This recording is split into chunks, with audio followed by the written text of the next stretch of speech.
Yes, everyone. So, hello, hi, namaskaram, and good morning, students. I hope you guys are having a crazy, amazing day. If not, let us make this a crazy, amazing day, my dear warriors. It is time for us to take our discussion forward. We are discussing a beautiful chapter, security valuation. In that, we are in part one, which is going to be equity valuation. Whatever we have discussed till now, quickly let us revise, my dear students. So, first, we have discussed valuation, value of an asset. Value means how much benefit I am getting or how much I should be paying, versus price means how much I'm actually paying.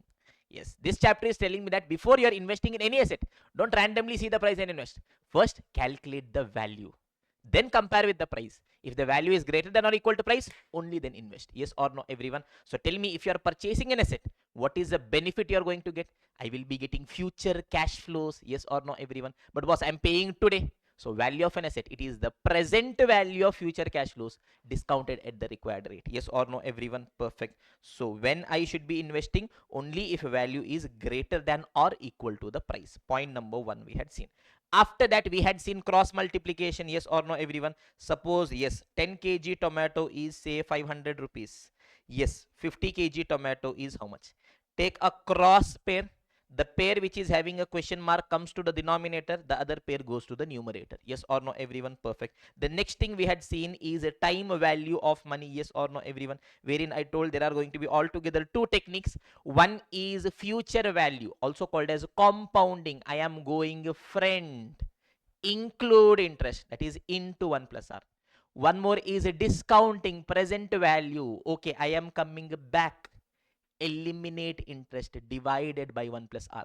Yes or no, everyone? So many different situations we had seen. Yes, same interest rate, different interest rate, how exactly to do everything beautifully we had seen. Yes or no, everyone? We've told the return that an investor is expecting consists of two components. One is risk free rate, one is risk premium. In a reality, investor can earn return only by taking a risk.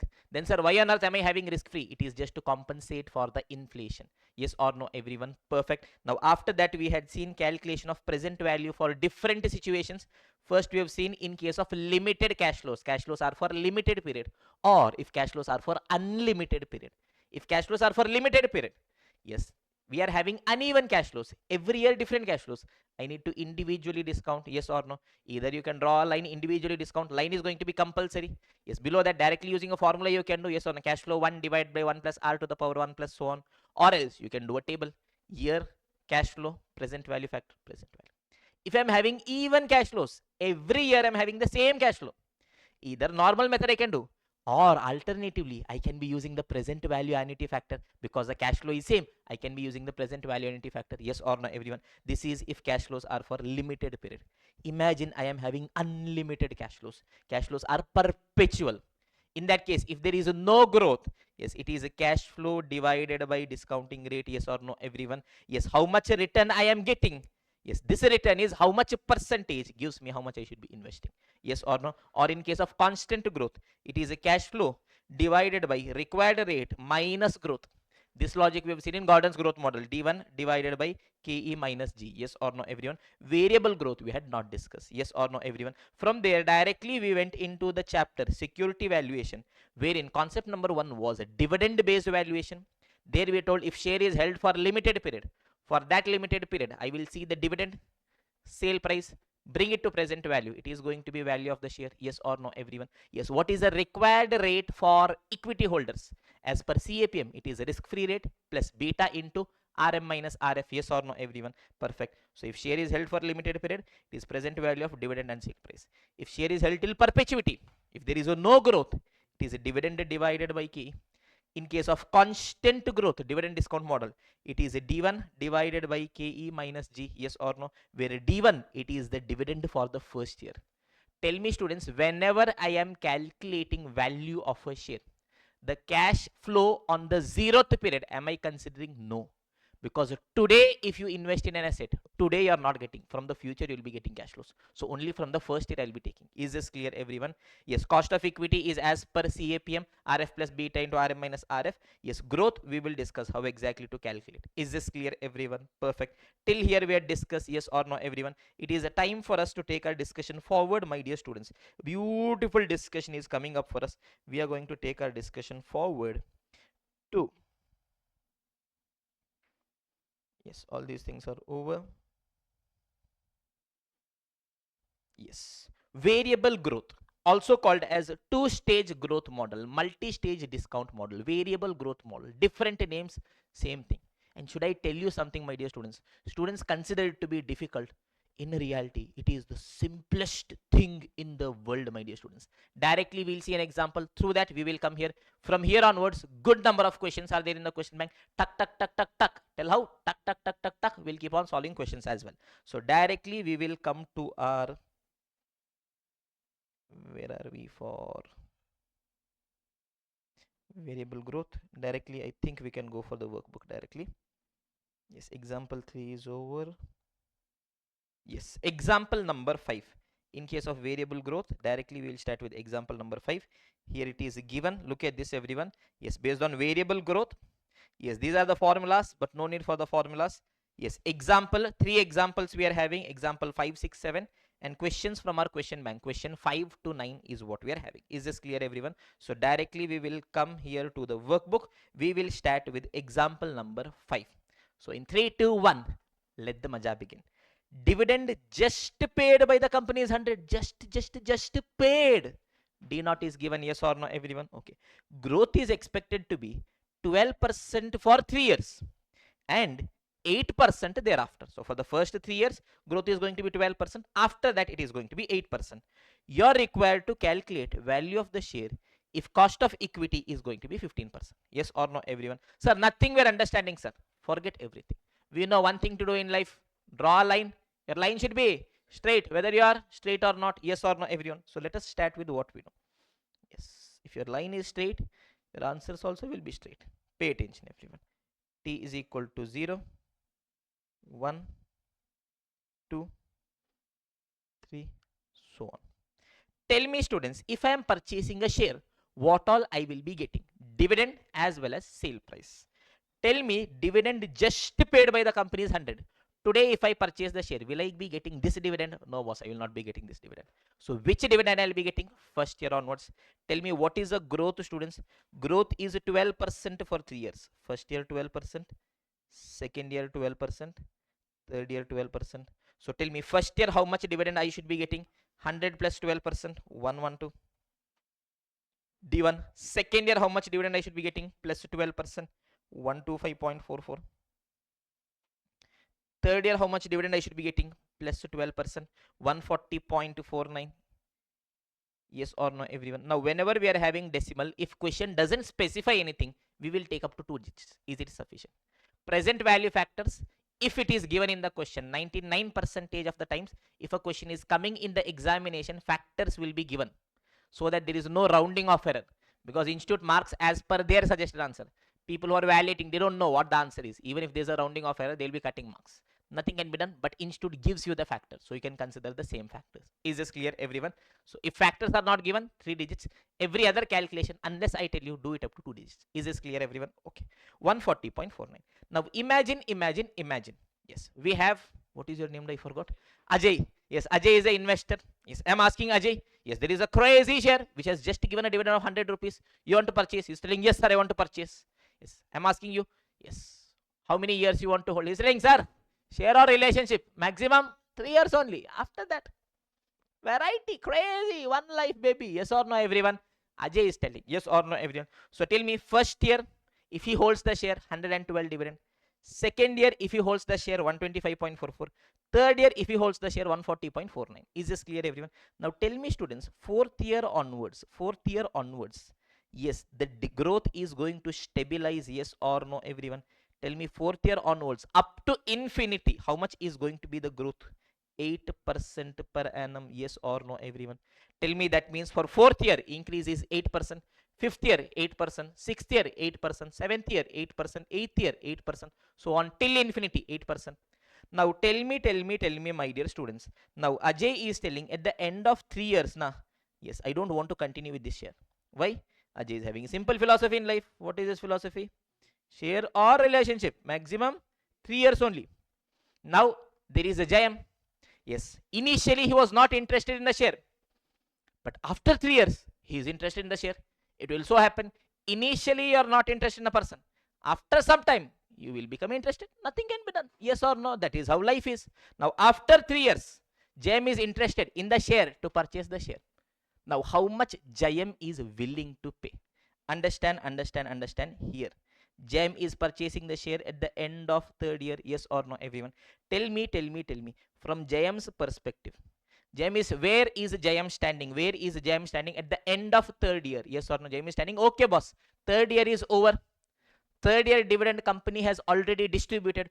Who took that dividend? Ajay took that dividend. Now, if I purchase the share today, which dividend Jayam is going to get?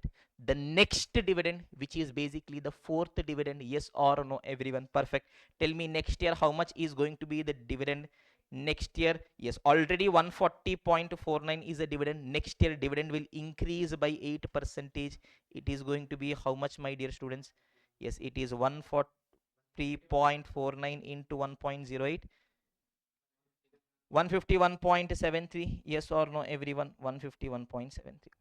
He's telling, boss, if I purchase the share today, the next year I will be getting 151.73 dividend. Yes or no, everyone? That is a dividend he'll be getting.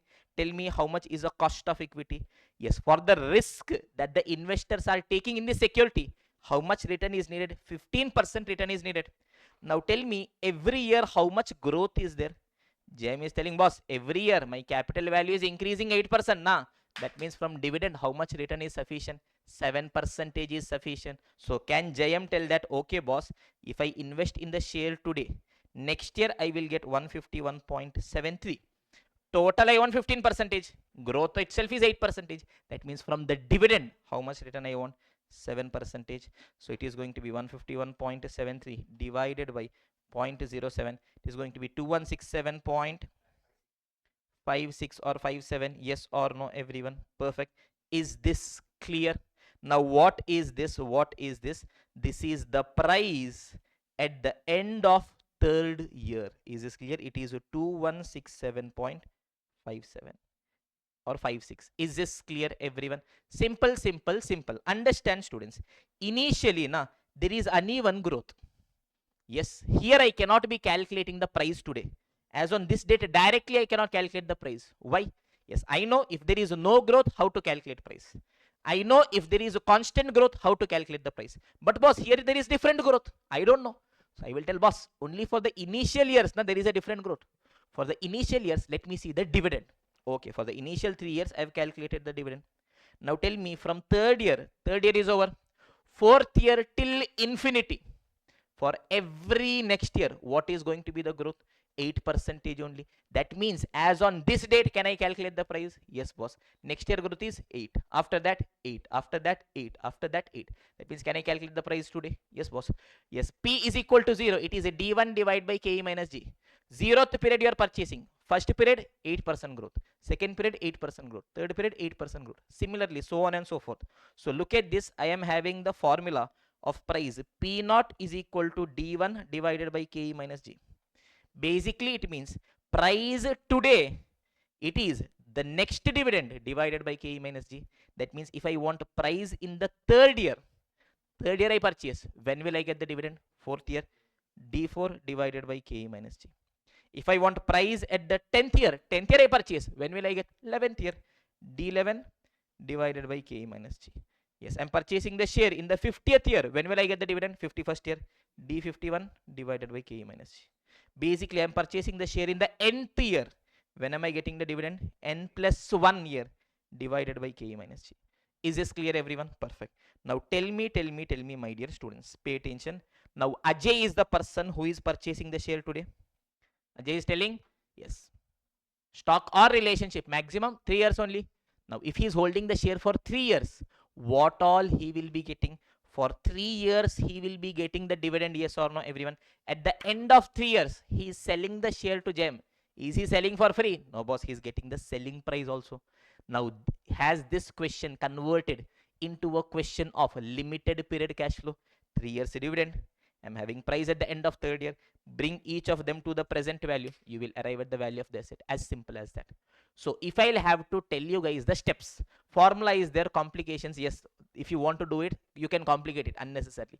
If I have to tell you the steps logically, step number 1, calculate dividend for uneven growth.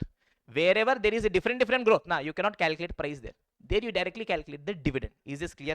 Okay. Step 2, calculate price at the end of uneven growth. Third year uneven growth is ending. Fourth year onwards, every year it is 8% growth. So can I calculate price at the end of third year? Yes, boss.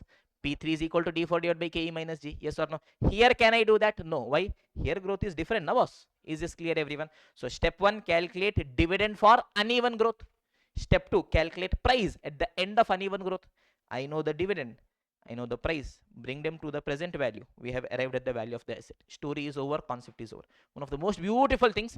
Trust me, students feel it to be difficult. It is one of the simplest thing, my dear students. Draw a line. Line should be straight, whether you are straight or not. Yes or no, everyone? Look at this. Step number 1, calculate dividend for uneven growth period. Ideally, if you do this much, and you guys write here, this is basically D1. D1 is equal to 112. D2 is equal to 125.44. D3 is equal to, yes, 140.49. This much in a table itself, yes, in a line itself, if you do, it is sufficient. But still, let us do it stepwise because it's the first example. Tell me D1, 100 into 1.12, 112. D2, 112 into 1.12, 125.44. D3, it is 125.44 into 1.12. It is 140.49. Yes or no, everyone? Yes. Step 2, calculate price at the end of uneven growth. When is my uneven growth ending? Uneven growth ending. Third year it is ending. Fourth year to infinity. Every year it is 8% only. Price in the third year. It is fourth year dividend. Next dividend divided by KE minus G. Yes or no, everyone?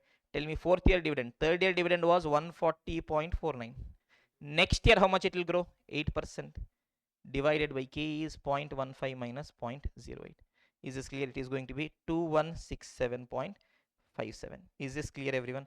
All my important calculations, I will just put a box when I'm calculating. There's no need to do anything else, just a box so that it gets highlighted. Now tell me what all calculations I'm having. 3 year. Yes, Ajay is telling share or relationship maximum 3 years only. So for 3 years he will get the dividend.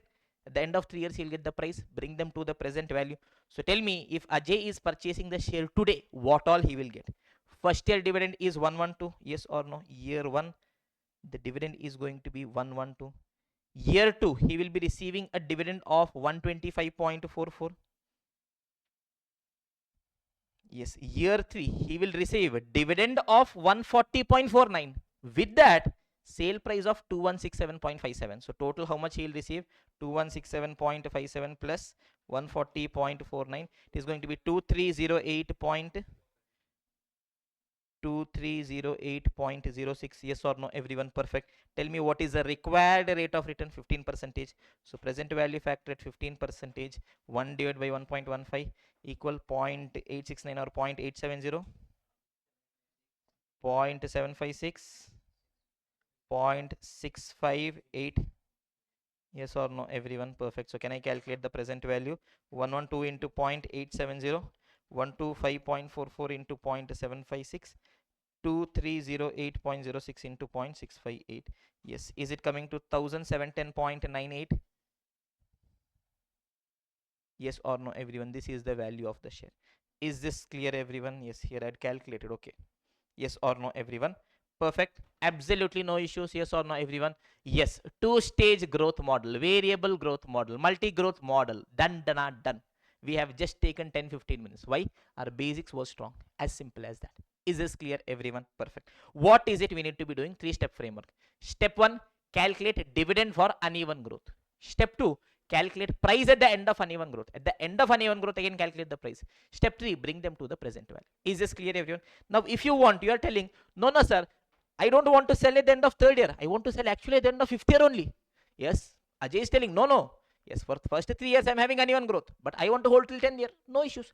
If you want, you can calculate D4, 5, 6, 7, 8, 9, 10 and price at the end of 10th year. All of these ultimately you discount it. It will come to this one only. Is this clear, everyone? Yes, if you want, you guys can try. You can take 4-year dividend price at the end of 4 year. 5-year dividend price at the end of 5th year. Do all these combinations. Your answer will be the same only. Is this clear, everyone? Yes or no? Perfect. This is the steps. So look at this, everyone. Yes, if you try seeing the way institute has done the calculation, now it becomes slightly difficult. Okay, yes, this is the 3-step simple framework you need to follow. Step 1, calculate dividend for uneven growth. Step 2, calculate price at the end of uneven growth. How do I calculate price for the nth year? It is next year dividend, dn plus 1 divided by ke minus g. Yes, so draw a line for uneven growth dividend I'm having. At the end of it, price I'm having. Bring them to present value. Present value of dividend and price from year 1 to n. Cash flow, present value factor, present value. That is going to give you the value of the asset. Is this clear, everyone? Perfect. If you want the formulas, this is how the formula is going to look like. Absolutely not needed. Dividend for n years, price at the end of n year, all you're going to bring it to the present value. Is this clear, everyone? Perfect. Example number 5 we have done. Giving you guys a minute to let this sink in, then we'll take the discussion forward, my dear students. Yes, everyone, this example we had seen for a share.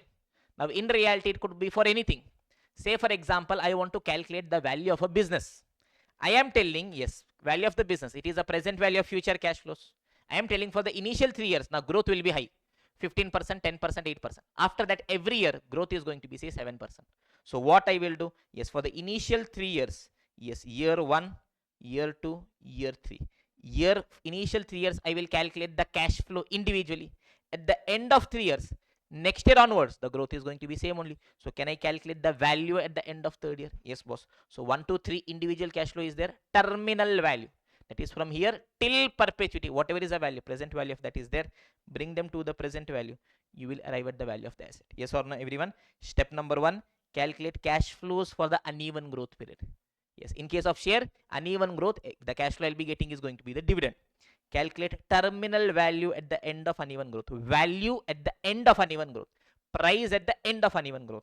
Then bring present value of all the cash flows. Is this clear, everyone? Now understand, my dear students, what exactly is happening.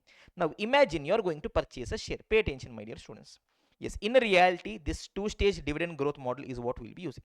Imagine I decided to purchase a share of Reliance. Practical, not important. 2000 rupees. This year, currently, dividend has distributed a dividend of 10 rupees. Will I be getting that? No.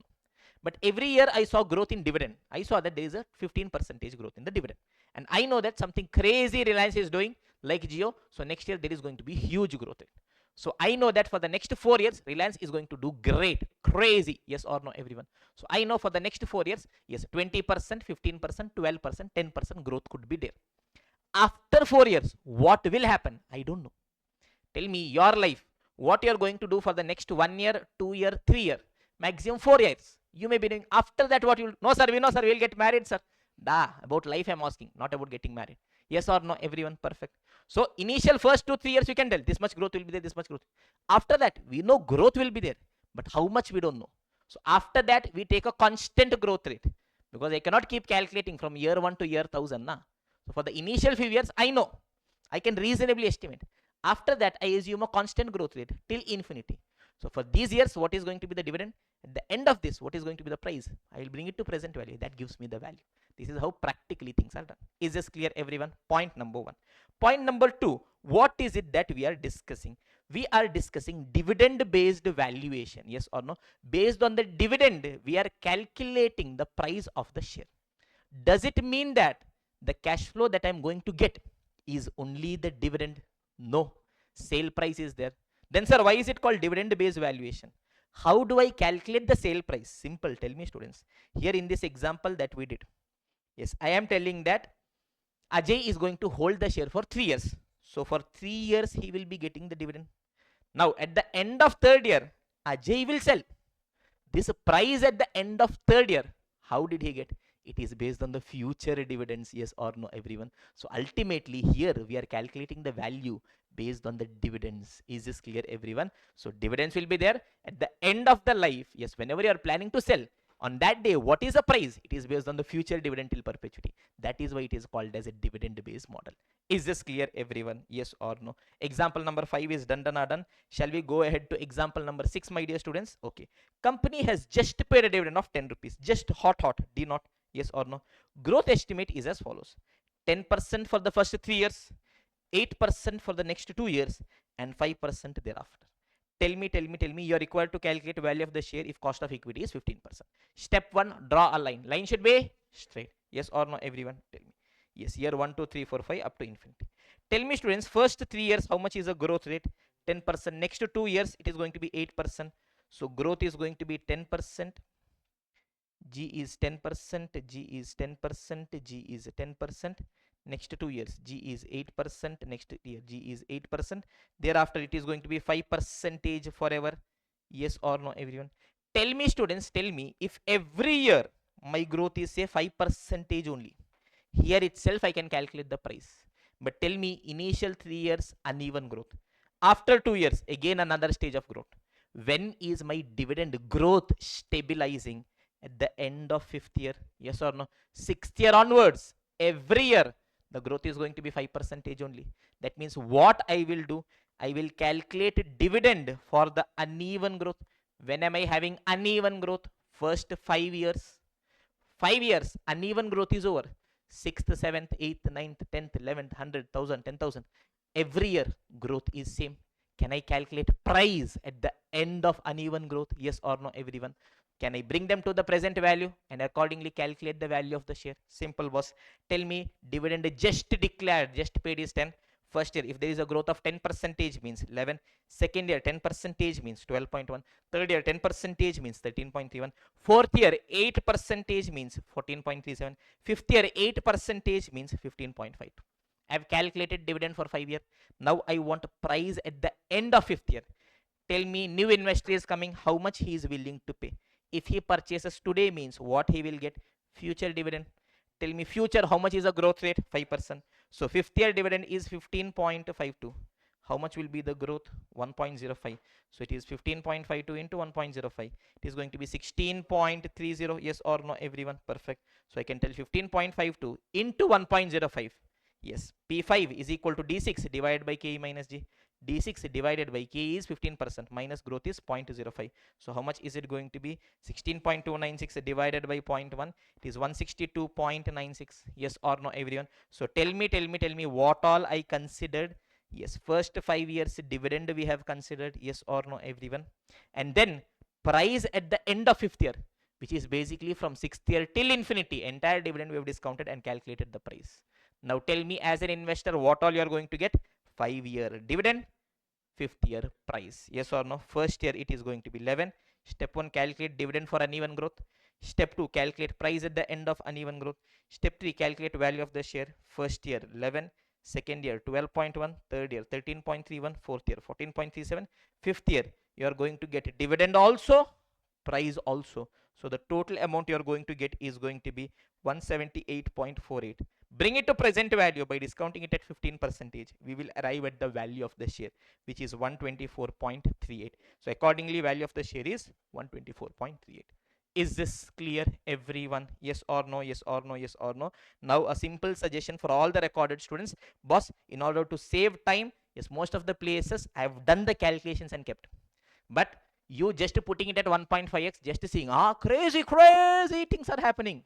Crazy things will not happen in the exam. If you just see, you will have to act, you will have to solve. So simple suggestion, please pause, immediately solve. Now yes, if the video is of 1 hour, you will be taking 1.5 hours. It's absolutely fine, but know that your intention is to learn. The intention is not to watch the class. The intention is to learn. Finish off learning immediately with the class. Trust me, my dear students, it is going to be the best thing. Is this clear, everyone? Yes or no? So with this, we have completed question number 6 as well. Are we ready to go ahead to a crazy question? Yes or no, everyone? Yes. Question example number 7. Yes, write down, crazy maja is coming. Beautiful question, my dear students. Yes, I want you guys to pay attention. Pause. Try it first by yourselves. Then we will together solve this. Yes, for online live students, giving you guys a minute to read the question. Then we will together solve, my dear students. Yes, everyone, pay attention, my dear students. Beautiful question this is. To solve this, absolutely nothing is needed. Yes, the basics that I've told in time value of money. That is, in case of different interest rate, what we should do, I should be doing. As simple as that. Are we ready, everyone? Yes, boss. Company has just paid a dividend of 50. Just hot. D0 is equal to 50. Cost of equity and growth estimate is as follows. First 3 years, growth is 10%. And for the first 3 years, how much is the return that my equity holder wants? 15%. Fourth year onwards, growth is 5%. and cost of equity is 13%. Now every example is different. We need to know what is new in this example. What is new in this example? Yes, but still now my cost of equity was only a single rate. Here for first 3 years cost of equity is different. Fourth year onwards cost of equity is different. That means my discounting rate will change. Absolutely no issues. We have seen in case of different interest rate what to be done. Yes or no? Just write down the interest rate for every year. Accordingly you discount it. Be very careful. Absolutely very simple, my dear students. Are we ready, everyone? Yes or no? Step number 1. Draw a line. Line should be straight. Yes or no, everyone? Okay. Draw a line. Line should be straight. First, D0 is equal to 50. Yes or no, everyone? Let me just write down the cost of equity for each of the years. Tell me, students, I'm asking the investor how much return you want. He's telling, boss, for the first year, I want 15%. For the second year also, I want 15%. For the third year also, I want 15%. Then I'm asking from fourth year onwards. He's telling from fourth year onwards, even if I get how much, 13%, it is sufficient. Is this clear, everyone? Till infinity. Is this clear, everyone? Okay. Tell me, students, I am having uneven growth for how many years? 3 years. So I will calculate uneven growth for 3 years. 50 is 0th year dividend plus 10%. First year dividend is 55. Plus 10%. Second year dividend is 60.5. Plus 10%. Third year dividend is going to be 66.5. Is this clear, everyone? Okay. Now I am standing at the end of third year. Tell me fourth year onwards till infinity. Every year my growth is going to be how much only? It is going to be 8%. Sorry, what is the growth? 5% only. Yes or no, everyone? So can I calculate the price at the end of third year? Yes or no, everyone? Perfect. So I need to calculate the price at the end of third year. Simple. I want to price at the end of third year. It is the next dividend, which is fourth year's dividend, divided by KE minus G. Is this clear, everyone? Yes. Simple. A new person is coming. Imagine. Yes, for the first 3 years, Ajay you had invested. He received 3 years dividend. Ajay is telling, boss, share or relationship, maximum 3 years only. After that, I am selling. Yes or no, everyone? Okay. Now, at the end of 3 years, JM wants to purchase. Okay. When JM wants to purchase, what is the dividend just declared by the company? 66.55. Whether JM will get 66.55? No. He will get next year's dividend. Tell me what is JM estimating? Next year growth will be how much? 5%. So it is going to be 66.55 into 1.05. Yes or no, everyone? Divided by KE minus G. I know, yes, next year onwards growth is going to be how much? 5%. I just want to know what is going to be the cost of equity. Tell me. JM is purchasing the share at the end of third year. Yes or no? JM is investing. Today, third year, he is investing. He will be getting the return in the future. That means fourth year onwards, he will start getting the return. Tell me what is the return JM wants from fourth year till infinity. 13%. That means using which rate I need to discount? 13%. As simple as that. Yes or no, everyone? 13%.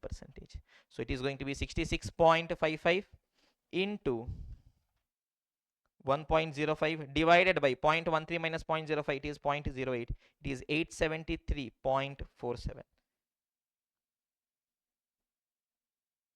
Yes or no, everyone? Is this clear? Is this clear? Just simply assume two investors are there. Investor number 1 is investing today. He is telling 3 years dividend I want, boss. At the end of 3 years I am selling. New investor is coming. He is purchasing at the end of third year. Now tell me next year onwards how much is the growth? 5% only. He is investing today, third year. He will start getting return from fourth year onwards. Fourth year onwards, based on the risk that is there, how much return only is sufficient? 13% is sufficient. So I need to discount my cash flows at 13%. Yes or no? D4 divided by KE minus G, it is going to be 873.47. Now tell me. Yes, Ajay is purchasing the share today. What all he is going to get? First year dividend, second year dividend, third year dividend, as well as price at the end of third year. Tell me I am having cash flow only for the first 3 years, and tell me for the first 3 years what is the return which is needed? 15%. So I need to discount my cash flows at 15%. Yes or no, everyone? So I will calculate value of the share. Year 1, 2, 3.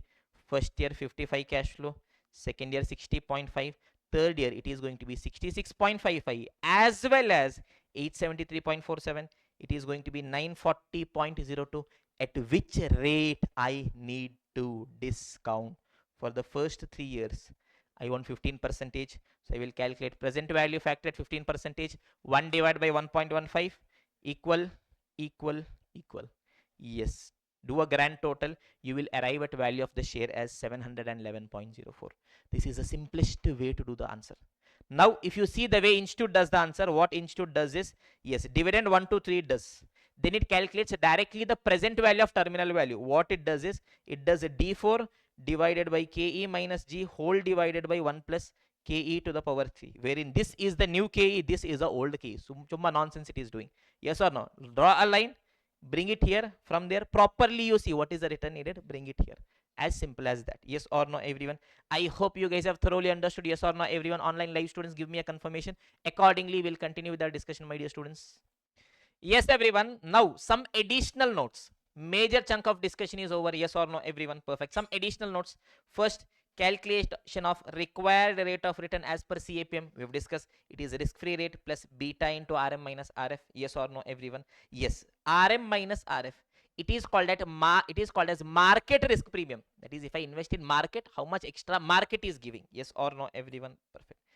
Beta into RM minus RF. It is called as a security risk premium. That is how much extra my security should be giving me. Simple example, risk free is 6%. Okay, market is giving me 12%. So tell me, market is giving me how much extra? 6% extra. But boss, my security is 2 times riskier than market. That means how much extra my security should give? Market is giving me 6% extra, but my security is 2 times riskier. That means my security should give me 12% extra. Beta into RM minus RF, it is going to be the security risk premium.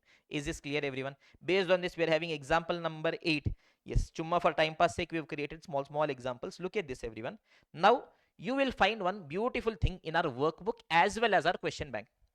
You will find questions like this. Example 7a, question 7a. What are they? They are exact replica of the previous question.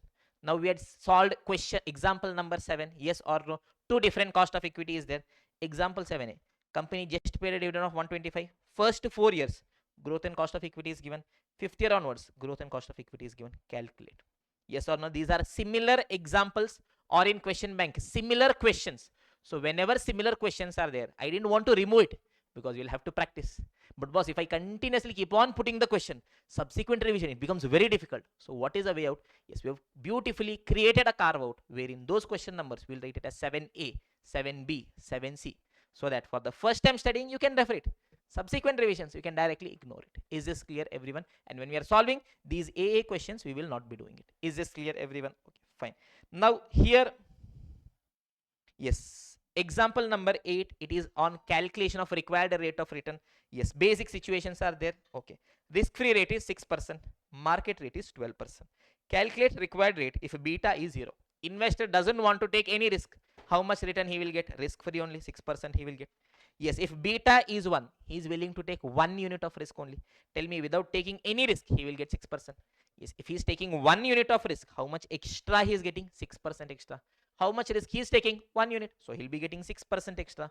So 12 he should be getting. Yes, if he is willing to take 1.5 units of risk, so 6% anyways he'll get. If he invests in market for 1 unit risk, he will get 6% premium. He is taking 1.5 units, so he should be getting 9% premium. So 6 plus 9 is going to be 15. Now look at this. This is going to be a beautiful thing. Calculate the required rate. Yes, if beta of the security is 1.5 and inflation increases by 2%. Oh. Now tell me, my risk-free rate is 6%. I go to a bank, I'm telling boss, I need to open an FD. They're telling boss, I will give you 6%. Why on earth is bank giving me 6% return? Am I taking any risk? No. Then still why are they giving me 6%? To tackle, to combat inflation. Yes or no, everyone? Now tell me, if my inflation increases by 2%, that means bank has to now pay me how much return? 8%. Yes or no? Revised risk-free rate is 8%. Is this clear, everyone? Now if my inflation increases, risk-free rate increases. Now tell me, how much premium market was giving me? Market was giving me a premium of 6%.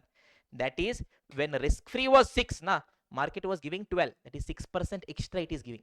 When risk free is 8, market should give me a premium of 6. So how much market should give me?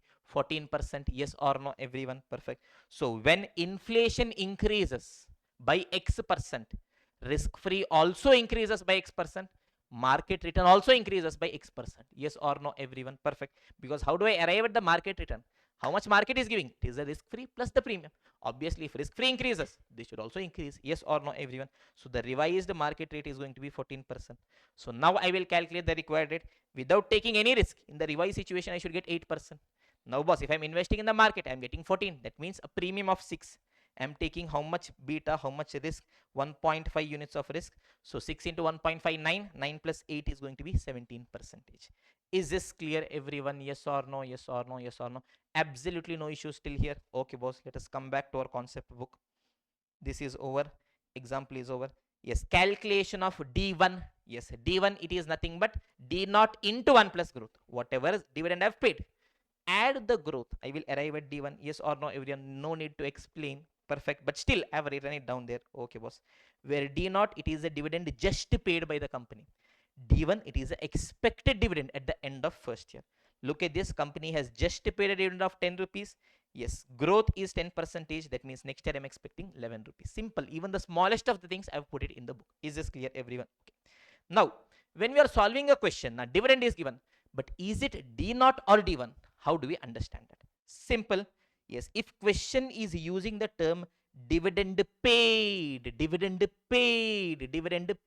just paid D naught, or question is giving me the income statement, yes or no, everyone? Tell me, can I prepare income statement for the future? P&L should be for the year which is over. Yes or no? That also means that it is going to be dividend paid. Yes or no, everyone? Dividend paid, or it is given in the income statement, it means it is a D naught. All other situations, it means it is going to be D1. Is this clear, everyone? Note, in case of ambiguity in the question, it is always better to give a note and solve accordingly. Is this clear? Only if I see two things, dividend paid or income statement is given, I will consider it as D naught. All other situation, company pays, all those things, I will treat it as D1. If you are having a doubt, put a note and accordingly try considering it as D1 only. Till here things are clear? Yes or no, everyone? Absolutely no issues. Yes or no, everyone? Now we are having two more notes, if I'm not wrong: calculation of cost of equity as well as calculation of growth. Other supporting formulas. Fine. Decision making relationship, it is anyways the same. Now this we will be discussing in the next video. Now what we will do is, yes, in the next video we will immediately solve questions based on this. Then yes, one more additional point we'll discuss, based on that questions we'll solve. One more additional point we'll discuss, based on that questions we'll solve. Is this clear, everyone? So see you guys in the next video. Take care. Bye. Yes, everyone. So welcome back after the break, my dear warriors. It is time for us to take our discussion forward. So we are discussing a beautiful chapter, equity valuation. In that, concept number 1, dividend-based valuation. Yes, we have seen if cash flows are given for limited period, how to do. Yes, perpetual cash flows, no growth, how to do. Constant growth, how to do. In the last video, we had seen in case of variable growth. 3-step framework, my dear students. Step 1, calculate dividend for uneven growth. Step 2, calculate price at the end of uneven growth. Price for nth year, it is dividend for n plus 1 divided by k minus g. Step 3, I have dividend, I have price, bring them to the present value. I will accordingly arrive at value of the asset. Based on that, we are having questions that have come in the examination. Beautiful questions. Let us make this simple, my dear students. Are we ready, everyone? Yes or no? So in 3, 2, 1, let the manja begin. Type 2 question in case of variable growth. This question is there in the study material also, and it has come in the MTP for 2 marks. Small halwa question. MNP Limited has declared and paid an annual dividend of 4 per share. So 4 is going to be D naught. Okay. It is expected to grow at 20% for the next 2 years. 2 years growth is 20% and 10% thereafter. After that, the growth is going to be 10%. The required rate of return for equity investors is 15%. How much return is needed? 15%. Calculate the current price at which equity price should sell. Note, present value factors at 15% they have given. If factors are given, means we will use those factors. Yes or no, everyone? Come here, question number 5. Yes, first thing we have to do, draw a line. Line should be straight. Yes or no, everyone? Tell me. Company has paid a dividend of 4. D naught is equal to 4. Now, ideally ensure that you do not put D naught here in the table. Otherwise when you're bringing it now, yes, by mistake you will add this one also. So it is better you keep it separate, because value means it is a present value of future cash flows. 4 rupee you will not be getting because it is already declared and paid. Is this clear, everyone? Tell me, first 2 years how much is going to be the growth rate? 20%. So 4 plus 20%, 4.8, plus 20%, 5.76. Yes or no, everyone? After second year, third year onwards, growth is going to stabilize at 10 percentage. Yes or no? So tell me, at the end of second year I am standing and saying front, third year how much is the growth? 10. Fourth year 10, fifth year 10, so on up to 10. So can I calculate price at the end of second year? Yes boss, it is a D3 divided by KE minus G. Yes or no? D3 second year dividend is 5.76. How much is the growth? 10%, divided by KE is going to be how much? 15%. Yes, minus growth 0.1. So 5.76 into 1.1 divided by 0.05, you will be arriving at 126.72. Yes or no? So 2-year dividend is there, price is there, bring it to present value, we will arrive at the value of the share. Okay, so first we will do pictorial representation. Below it is recommended, either you write this way: step 1 dividend for uneven growth, step 2 price at the end of uneven growth. Even if you don't do, at least write D1 is equal to 4.8, put a box, D2 is equal to 5.76, put a box, and specifically for P2, for this separately you will be having marks, you have to show it. Is this clear? P2, you write this, even if you don't do the calculation, you have done the calculation above, still you write down the number. Is this clear, everyone? So first year I will be getting 4.8, second year 5.76, as well as 126.72. That means it is going to be 132.48. Present value factor 15 percentage, we will arrive at value of the share 104.34. When you are taking present value factor, don't use your calculator, factors are given. Is this clear, everyone? Question number 5 is done. We are going ahead to question number 6. I presume that you guys are trying those questions by yourselves. Question number 6, beautiful question, crazy question, crazy maja is coming. Yes, everyone, it has come in May 19 examination for 8 marks. Simple, draw a line, line should be straight, as simple as that. 4-line question, beautiful. Shares of G Limited are currently traded at 46. What is given? Price is given. Okay. Company published its result for the year ended 31st March 2019 and declared a dividend of 5. Declared. That means it is going to be D naught. Yes or no, everyone? Perfect. Yes, from the results it has published. Okay, D naught is going to be 5. Company made a return of 15% on its capital. So for the investors on the capital, how much return it is making? 15%, and expects that to be the norm in which to operate. That means how much a return equity holders will be getting? 15%. K is given. Yes or no, everyone? Perfect. G Limited also expects the dividend to grow at 10% for the first 3 years and thereafter at 5%. Yes or no, everyone? Perfect. You are required to advise whether the share of the company is being traded at a premium or discount. No, this question is not a crazy maja question. This is a jujube question. Next one it is. Yes or no, everyone? Perfect. Simple halwa question. It is absolutely nothing is there. Yes or no, everyone? Perfect. Tell me, company has declared a 5 rupee dividend. D naught is 5, K is 15%. Yes or no, everyone? Tell me, uneven growth. Uneven growth is there for first 3 years 10%, thereafter 5%. So step number 1, I will calculate dividend for uneven growth year 1 to 3. Step number 2, I will calculate price at the end of uneven growth. When is my uneven growth ending? Third year. Third year price I will calculate. Bring them to present value. Tell me, students, 5 rupees is a dividend. If it increases by 10%, 5.5, 6.05, 6.66. Price at the end of third year, it is fourth year dividend divided by KE minus J. Fourth year dividend, it is 6.66 into growth is 1.05 divided by 0.15 minus 0.05. Yes or no, everyone? We will arrive at price 3 is equal to 69.88. Now tell me, 3 years dividend is there, third year price is there, I have to bring it to the present value. Yes or no, everyone? Perfect. So I will arrive at the value of the share as 59.72. Now tell me, students, what are they asking? You are required to advise whether share is traded at a premium or discount. Step 1, calculate value of the asset. Perfect. What is the value of the asset? 59.72. That means if I purchase the share now, how much benefit I am getting? 59.72. Step 2, compare with the price. At what price that share is available? 46. 59 rupees is a benefit that is available at 46. Good da, bad da? Good. Maja is coming, not coming. Maja is coming. Should we buy or not? We should buy because it is undervalued. Yes or no, everyone? Intrinsic value is 59.72. However, same is available at 46. It is traded at a discount. Is this clear, everyone? Sir, now will questions like these come for 8 marks? No. May come for maximum 5 marks. Is this clear, everyone? Now the level of questions have increased. So we also need to up our game. Is this clear, everyone? Question number 6 is over. Now we are having question number 7. Okay, it was my mistake. Question number 7 is a crazy question. November 20 examination, past examination, 8 marks. Trust me, crazy question. I want you guys to pause, try it by yourselves, read it one more time. Yes, when it came in the examination, students told it is very difficult. Trust me, it is not. You just need to think, read it one more time, solve. You will be getting the answer. Giving you guys a minute to read. Recorded students, read, pause, solve. If you get the answer, there is nothing like that, my dear students. Yes, everyone, let us have a look at question number 7. Yes, put star, star, star.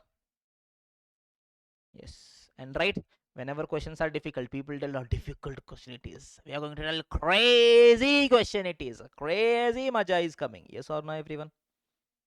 Maja is coming. Maja is coming. Hello, anybody? Yes or no, everyone? Okay. Beautiful question. Let us try reading the question. Investor is considering to purchase equity share of LX Limited, whose current market price is 112. Okay, boss, price is given 112. Company is proposing a dividend of 4 for the next year. Company is proposing. Yes or no, everyone? Yes, not that proposal. For the next year, they are proposing dividend. That means, is this D naught or D1? It is going to be D1. Great, boss. LX Limited is expected to grow at 20% per annum for the next 4 years. That is, I am standing today, T is equal to 0. For the first 4 years, what is going to be the growth in the dividend? 20%. Great, boss. Growth will decline linearly to 16% per annum after first 4 years. Oh. First 4 years growth is 20%. From there, directly will it fall to 16? No, linearly. That means from 20 to 19 to 18 to 17 to 16. Is this clear? Linearly, one step at a time. Is this clear, everyone? Thereafter, it will stabilize at 16% per annum infinitely. After that, forever, it will keep growing at 16% per annum only. Okay. Investor requires a return of 20% per annum. Calculate the intrinsic value of the share, whether it is worth to purchase the share at this price. Present value factor is given. That means I will be using this factor. Yes or no? Tell me, present value factor is given for 7 years.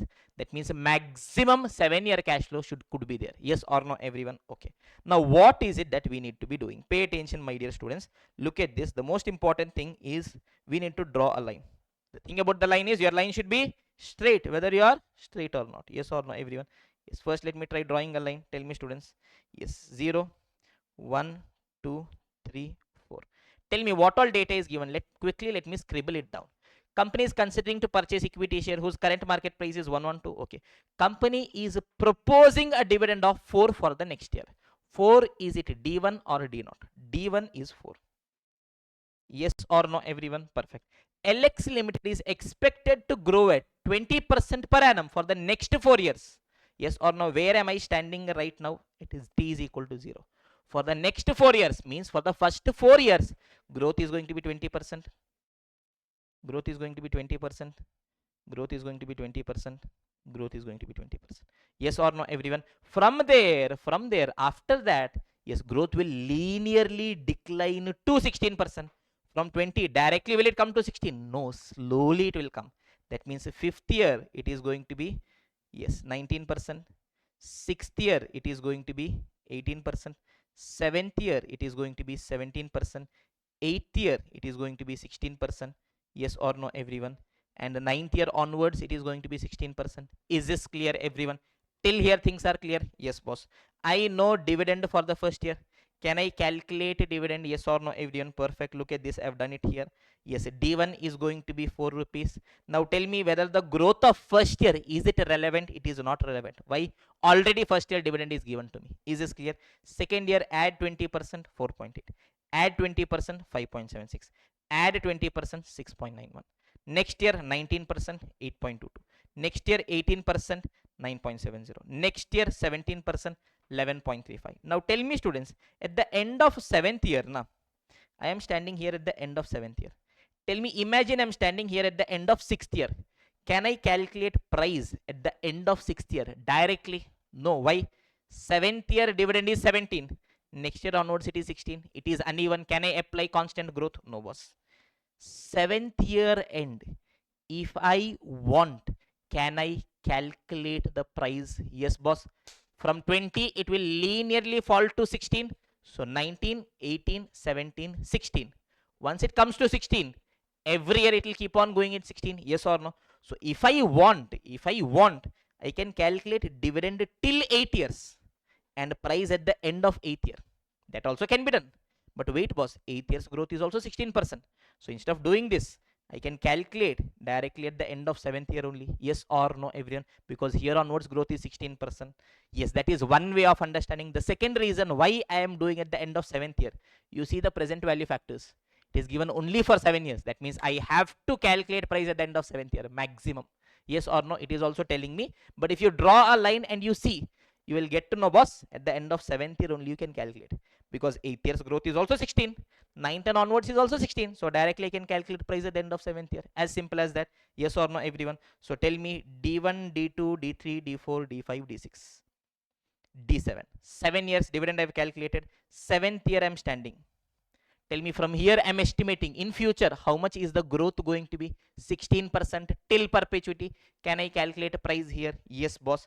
Yes, it is the next dividend, which is 11.35 into 1.16 divided by cost of equity. How much is the return required? 20%. 0.2 minus 0.16. Yes or no, everyone? It is going to be 329.25. Here onwards question is simple. Yes, 7 years dividend is given. 7th year price is given. Bring it to present value by discounting it at 20%. Yes or no? We will arrive at value of the asset as 114.91. Is this clear, everyone? Perfect. That is the question. Calculate intrinsic value 114.91. Okay, you guys can see the answer. Now trust me, every answer is getting tallied. Yes or no? Now don't see how institute has done.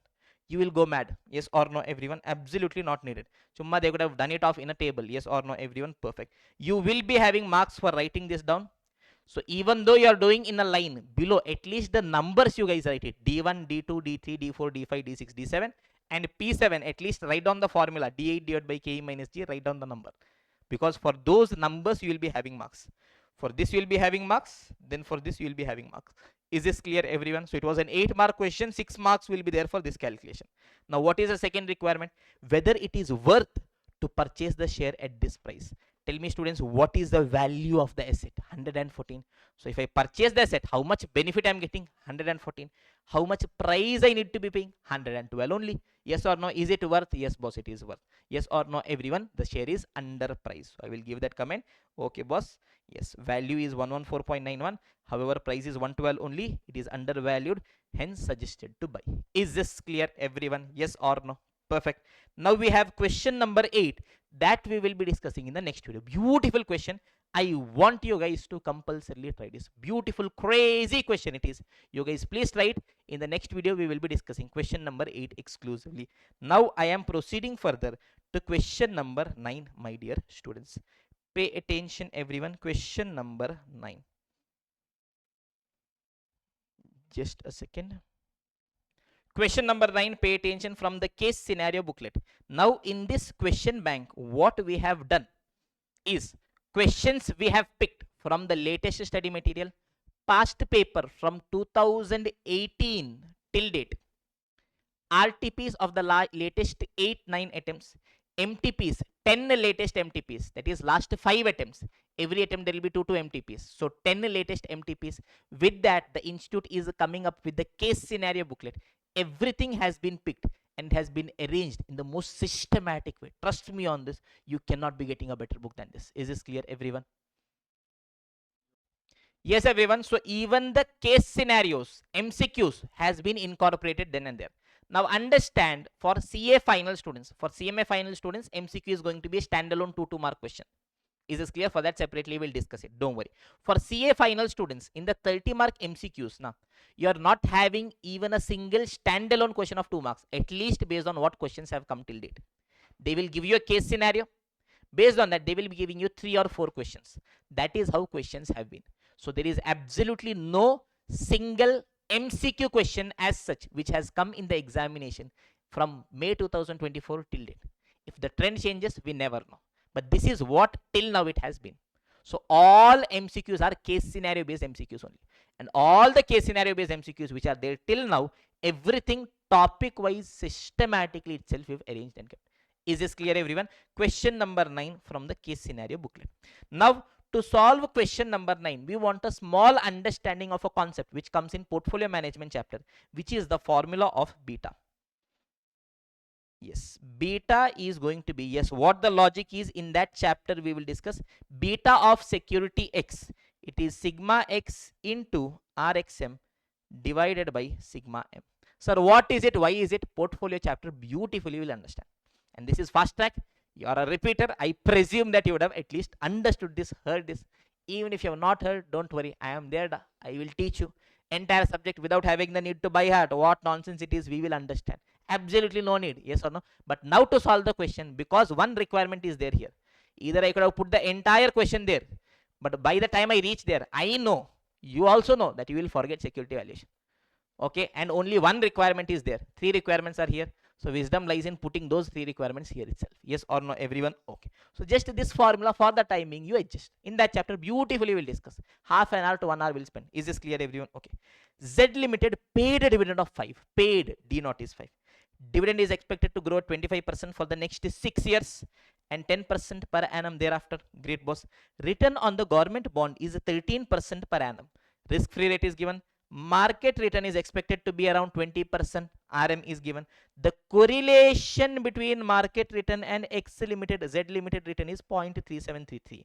Correlation, R, correlation between security and market is 0.3733. Standard deviation of market return and Z limited is 12 and 18% respectively. Yes, round it off to 2 decimals. Now, how do we read and solve an MCQ question? You might be having a story of 2 pages. Don't read the story up front. First see what is the requirement. That time you will get to know which chapter the question is from and what data I want. Based on that, read the data. Is this clear? Any question also for that matter. Don't start reading from the first line. Go to the last line. See what is needed. That time your mind will automatically tell, okay boss, this is a chapter. These are the data I want. Now you start reading. Your mind will properly analyze. Or else you're randomly just thinking. You're not knowing what to do. Is this clear, everyone? You randomly take a car. You're randomly going. You don't know what the destination is. You will randomly go. But if you know exactly where to go, in that direction only you will go. Yes or no? First read the requirement, then accordingly come to the story. Is this clear? That is how you should be doing. From the information, choose the correct answer. What is the expected return on Z limited share? Intrinsic value, current market price is 315, then the stock is overvalued or undervalued, whatever it is. Tell me, they're asking expected return. How much return is needed? To calculate that, what all data I want? Risk-free rate I want. Yes, market rate I want. Beta I want. Tell me whether risk-free rate is given. Risk-free rate is given. Yes, boss, it is 13%. Market rate is given. It is 20%.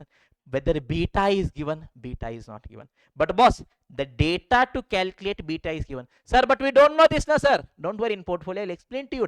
For the time being, just accept this. Yes or no? Yes, it is sigma X into RXM divided by sigma M. Tell me, standard deviation of the security. Standard deviation of the security is 18%. So it is going to be 18 into RXM, correlation coefficient is 0.3733. Yes, divided by sigma M, standard deviation of the market. Standard deviation of market. First one is 12%. Yes or no? So 18 into 0.3733 divided by 12. It is 0.5599. Yes or no? Or can I tell it is 0.56? Is this clear, everyone? So required rate of return, risk-free rate 13. In any case, I have to get plus beta 0.56 into RM minus RF. RM is 20. 20 minus 13 is 7. Yes or no? So 0.56 into 7 plus 13. Is it 16.92%? Option number C. Option number C. Is this clear, everyone? Okay. Once I've calculated expected rate of return, can I calculate value of the share? What is new? Company has paid a dividend. 25% for the 6 years and 10% thereafter. D1, D2, D3, D4, D5, D6. At the end of 6th year, P6. Bring it to present value by discounting at 16.92%. Yes or no, everyone? Look at this.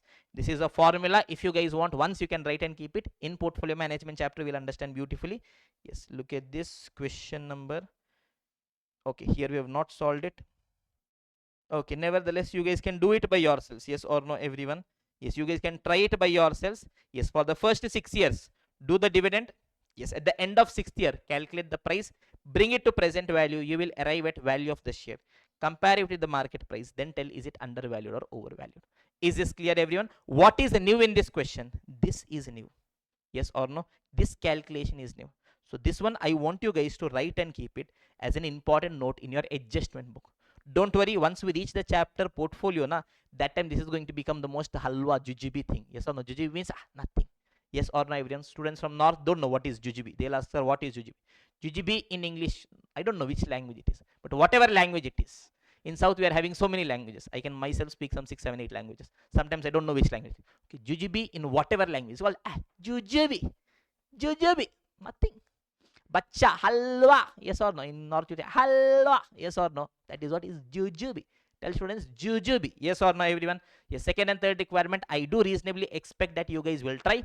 With this, question number 5, 6, 7 as well as 9 is done. Question number 8 we will be solving in the next video. So see you guys there. Take care. Bye.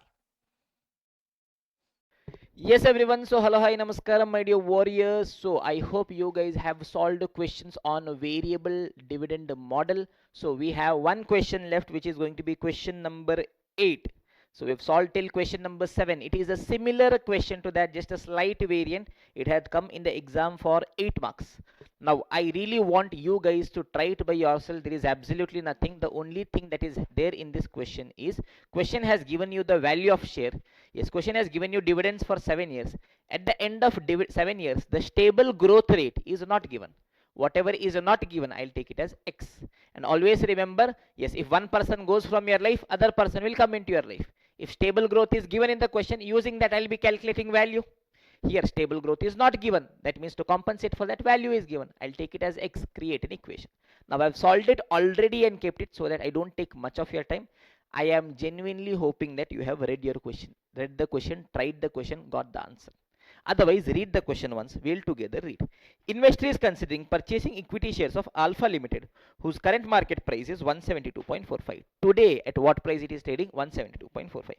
Company is proposing a dividend of 6 for the year ended 31st March 2024. Tell me, students, company is proposing a dividend. Is it D0 or D1?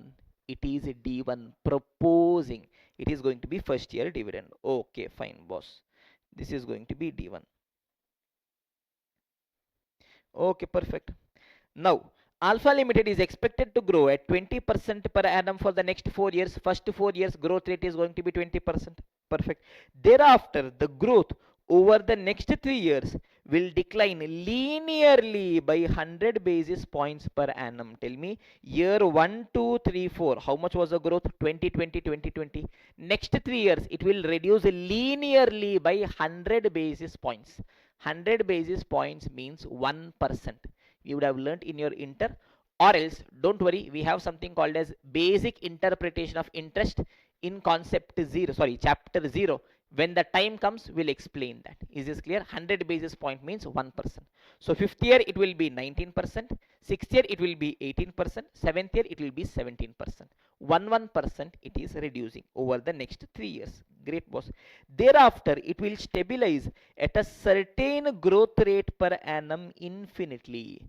After that, it will grow at a certain growth rate. Sir, how much growth rate, sir? Till now, question used to tell thereafter, after 7 years, it will grow at 16% per annum infinitely or 20% per annum, whatever it is. Sir, here it is not given, sir. That is a suspense, that is what we'll have to be calculating. And whatever we'll have to be calculating, we'll take it as X. As simple as that. Is the required rate of return for the investor is 20%? Okay. Dividend value is to be taken only in 2 decimals. Question is specifying. In exam, question will always specify. In exam, question will always give, because evaluator doesn't know what on earth is happening. Yes or no? They don't want any difference. Is this clear, everyone? Okay, perfect. You are required to calculate the stable growth rate of Alpha Limited at the end of 7 years. After 7 years, what is the growth rate we have to calculate? Whatever we don't know, we'll take it as X. Yes or no, everyone? Very simple it is going to be. Look at this. I've already done the calculations and kept so that it becomes easy for us. Look at this, students. Tell me. Here I am standing. For 7 years data is given. Tell me first 4 years what is the growth? 20%, 20%, 20%, 20%, 20%. Then next 3 years it will linearly reduce by 100 basis points every year. Every year 1% it will reduce. Next will be 19%, 18%, 17%. Yes or no everyone? It is a correct question only, right? Not this question, sorry, I am in the wrong question. Yeah, this is the question. Sorry. Yes. First 4 years growth is going to be 20%. Yes, fifth year 19, sixth year 18, seventh year is going to be 17%. Question told company is proposing a dividend of 6. That means it is first year's dividend is 6. Next year plus 20%, plus 20%, plus 20%. Next year is plus 19%, plus 18%, plus 17%.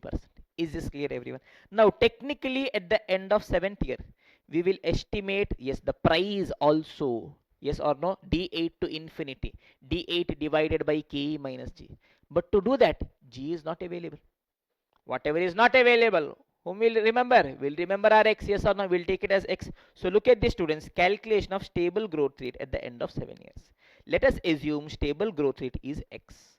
Tell me what is the price at the end of 7th year? It is a D8 divided by KE minus G. What is D8? It is a D7 into 1 plus G divided by KE minus G. Yes or no? D7 is 17.04 into 1 plus G, 1 plus X divided by KE is 0.2 minus X. Is this clear everyone? Yes, I will keep it as it is. Now using this, what I will do? I will calculate value of the share. Yes or no everyone? Tell me what all I am getting, what all I am getting from the share. 7 years dividend I am getting. At the end of 7th year price also I am having. Yes or no everyone? If I bring all of them to present value, I should be getting the value of the share. Tell me price of the share is given in the question, yes or no everyone? That means that should be equal to that value. So I will try equating. Look at this everyone. Year 1, 2, 3, 4, 5, 6, 7. All 7 years dividend I have written. At the end of 7th year, I also have, yes, the price at the end of 7th year. It is 17.04 into 1 plus X divided by 0.2 minus X. 7th year factor is 0.2791. So if you multiply, see what is going to happen when you multiply in the numerator. See, it is 17.04 into 1 plus X into 0.2791. So I can write it as 17.04 into 0.2791. It is 17.04 into 0.2791.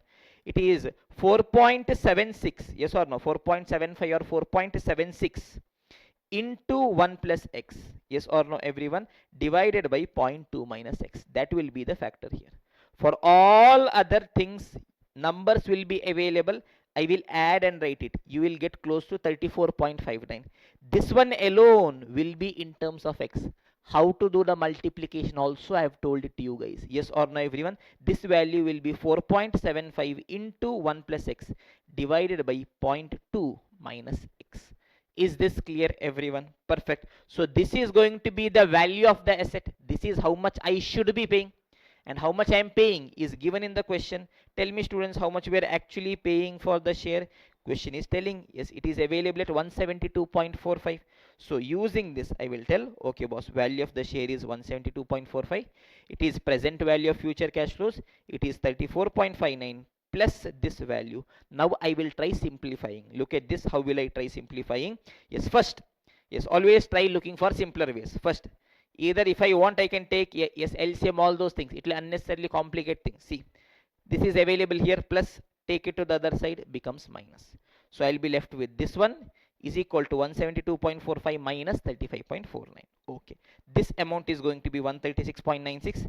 This is there here in the division. Take it to the other side, becomes into. So it becomes 136.96 into 0.2 minus X is equal to 4.75 into 1 plus X. Yes, now you expand. 4.75 plus 4.75X is equal to 27.39 minus 136.96X. Bring all X together. This will become plus 4.75 plus 136.96x. This goes to the other side, becomes minus 27.39 minus 4.75. Therefore, value of x will be somewhere close to 0.16. That means your sustainable growth rate at the end of 7th year is going to be 16% till perpetuity. Is this clear, everyone? Perfect. A very simple question only, absolutely nothing. And similar to this, so many questions we have done. That is why, to ensure that you save time, yes, I've already done the steps and I'm here only telling you guys quickly. Is this clear, everyone? Perfect. Now, once this is done, there is a second requirement. Tell me, students, share is trading at what price? 172.45. Yes or no, everyone? Yes, when it is trading at 172.45, yes, at the end of 7th year, how much return it is giving me? 16% return it is giving me. Yes or no? There is also a second part of the question. They are asking, advise whether it is worth to purchase the share at this price if investor has a stable growth target of 15% per annum. Investor is telling, boss, I want 15% growth. Yes, if that is the case, yes, shall I purchase this share or not? Tell me whether he should be purchasing the share. Yes, boss, he should be purchasing the share. Yes or no, everyone? Yes. Now, yes, here they have not specified whether this growth of 15 percentage stable growth, is it at the end of 7th year or is it from the start? Yes, that is not being specified. But if you see the solution, now they have not calculated the value again. All they are telling is, boss, at 172 I am getting 16%. That means if I want to 15% means I am getting more than that only, so it is definitely worth it only. So yes, it is worth to purchase the share. Yes, I want 15% only, it is giving me 16% growth, so that means it is worth purchase the share. That is a simple way of doing it. Or else what you can alternatively do is, yes, calculate the price again using your constant growth model. Yes or no? D1 divided by KE minus G.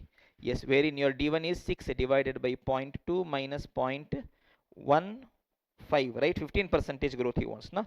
So it is 6 divided by 0.05. It is going to be 120. Wait a minute. Something is wrong.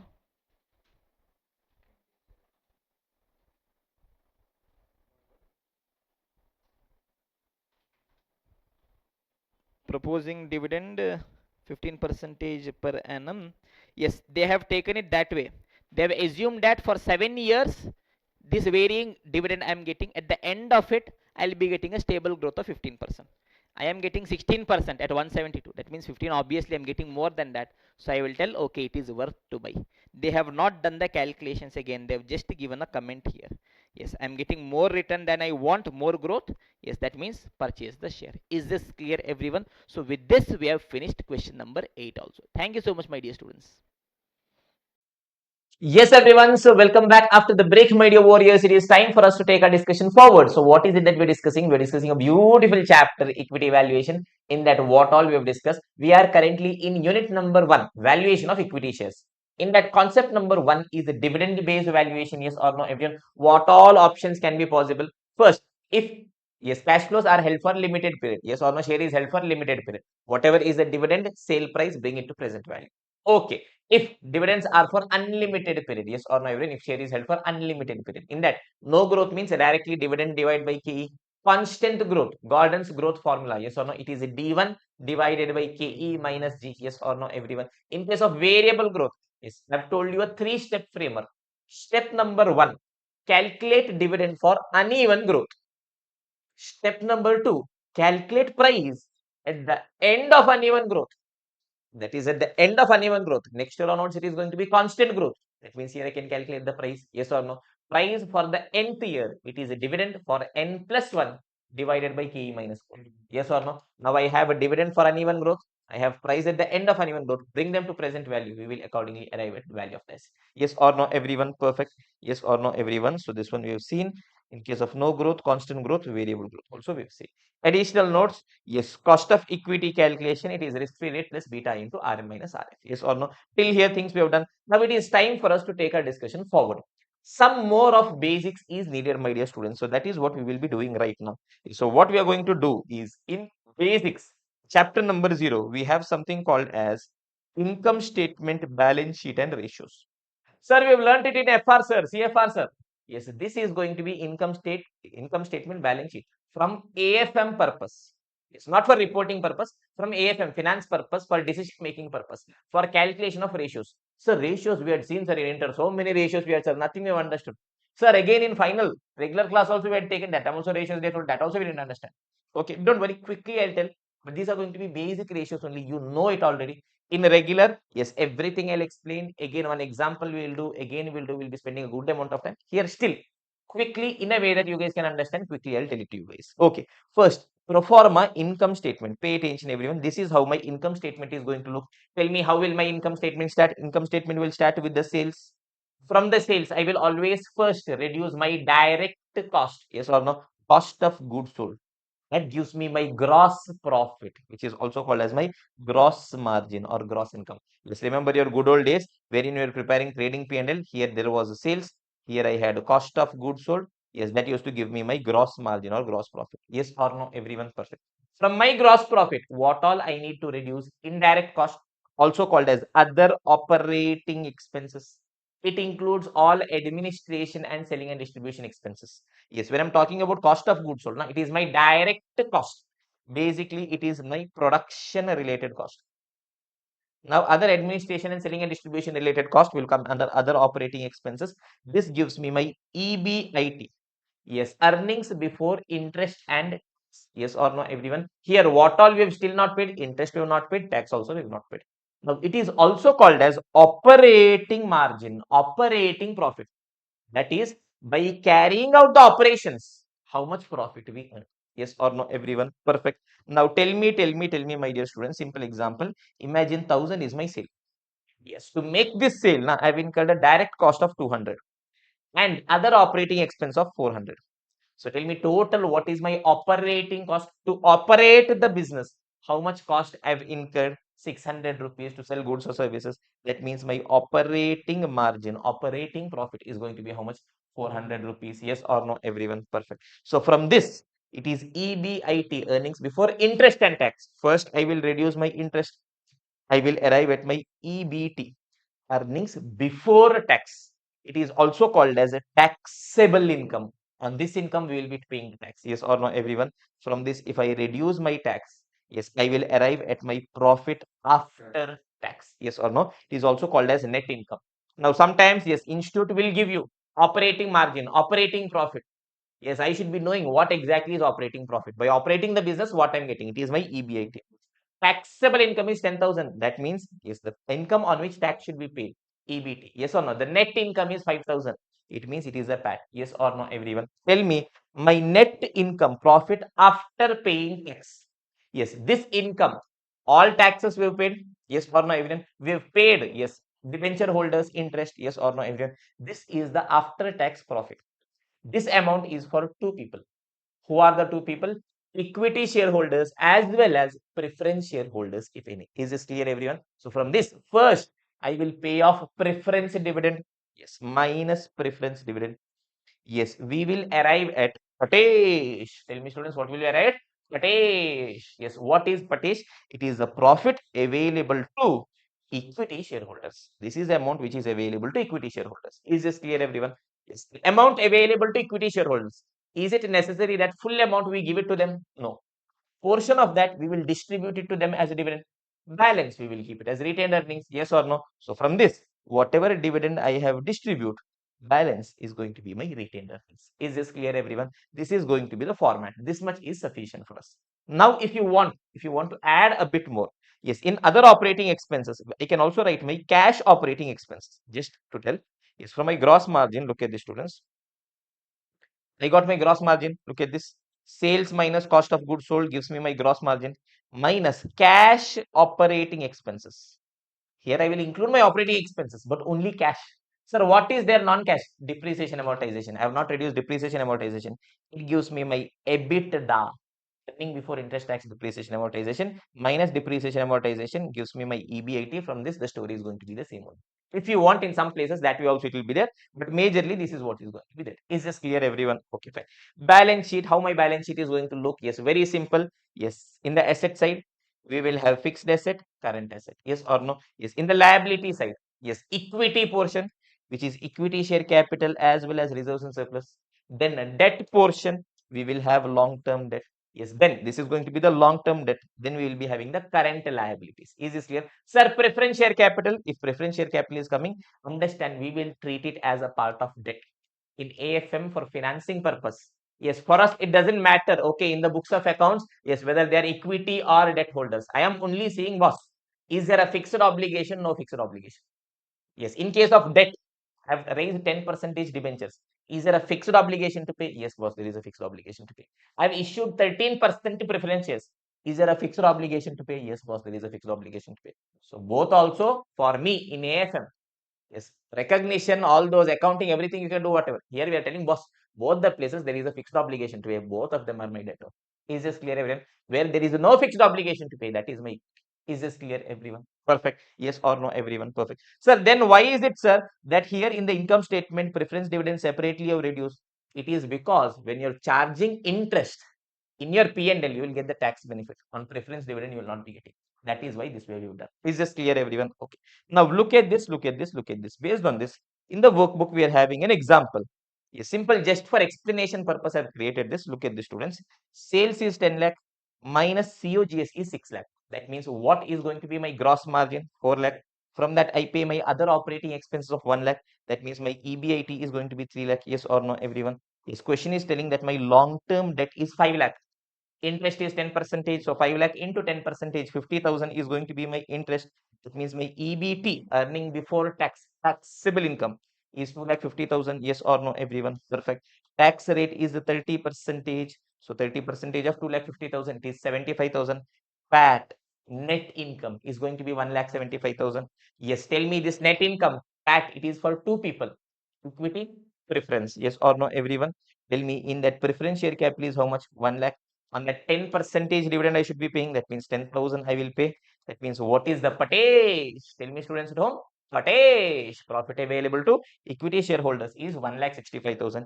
In that, imagine, yes, equity share capital is 5 lakh and I am distributing a 20 percentage dividend. Yes, 5 lakh into 20 percentage is going to be, I think, 1 lakh. Yes or no, everyone? That means my retained earnings is going to be 65,000. Is this clear, everyone? Yes or no? Perfect. Now understand one very simple thing, my dear students. Till here. Yes. I am starting from sales. Ultimately, I will arrive at my Patesh. This is just distribution for equity shareholders. Is this clear, everyone? Total for how many people I should be making payment. Firstly, I need to be making payment for cost of goods sold, direct cost. Secondly, I need to be making payment for my indirect cost. Thirdly, I need to be making payment of interest. Fourthly, I need to be making payment of tax, government. Fifthly, I need to be making payment for the preference shareholders. Is this clear, everyone? Now understand, sales. I can also call sales as the total profit earned for 5 people. Yes or no? Sales is the income that I've earned for how many people? For 5 people. To pay direct cost also, indirect cost also, debenture holder also, equity holder also, preference shareholder also. Yes or no? Gross margin. I can tell in gross margin what is already paid, direct cost is already paid. I can tell gross margin, boss, it is a profit available for 4 people. From this, who all I need to pay? Indirect cost I need to pay. Debenture holders interest I need to pay. Government is there. Nirmalata is waiting tax. Yes or no, everyone? Yes, I have to pay. Yes, then who else I need to pay? Preference holders I need to pay, equity holders I need to pay. Did I miss the numbers?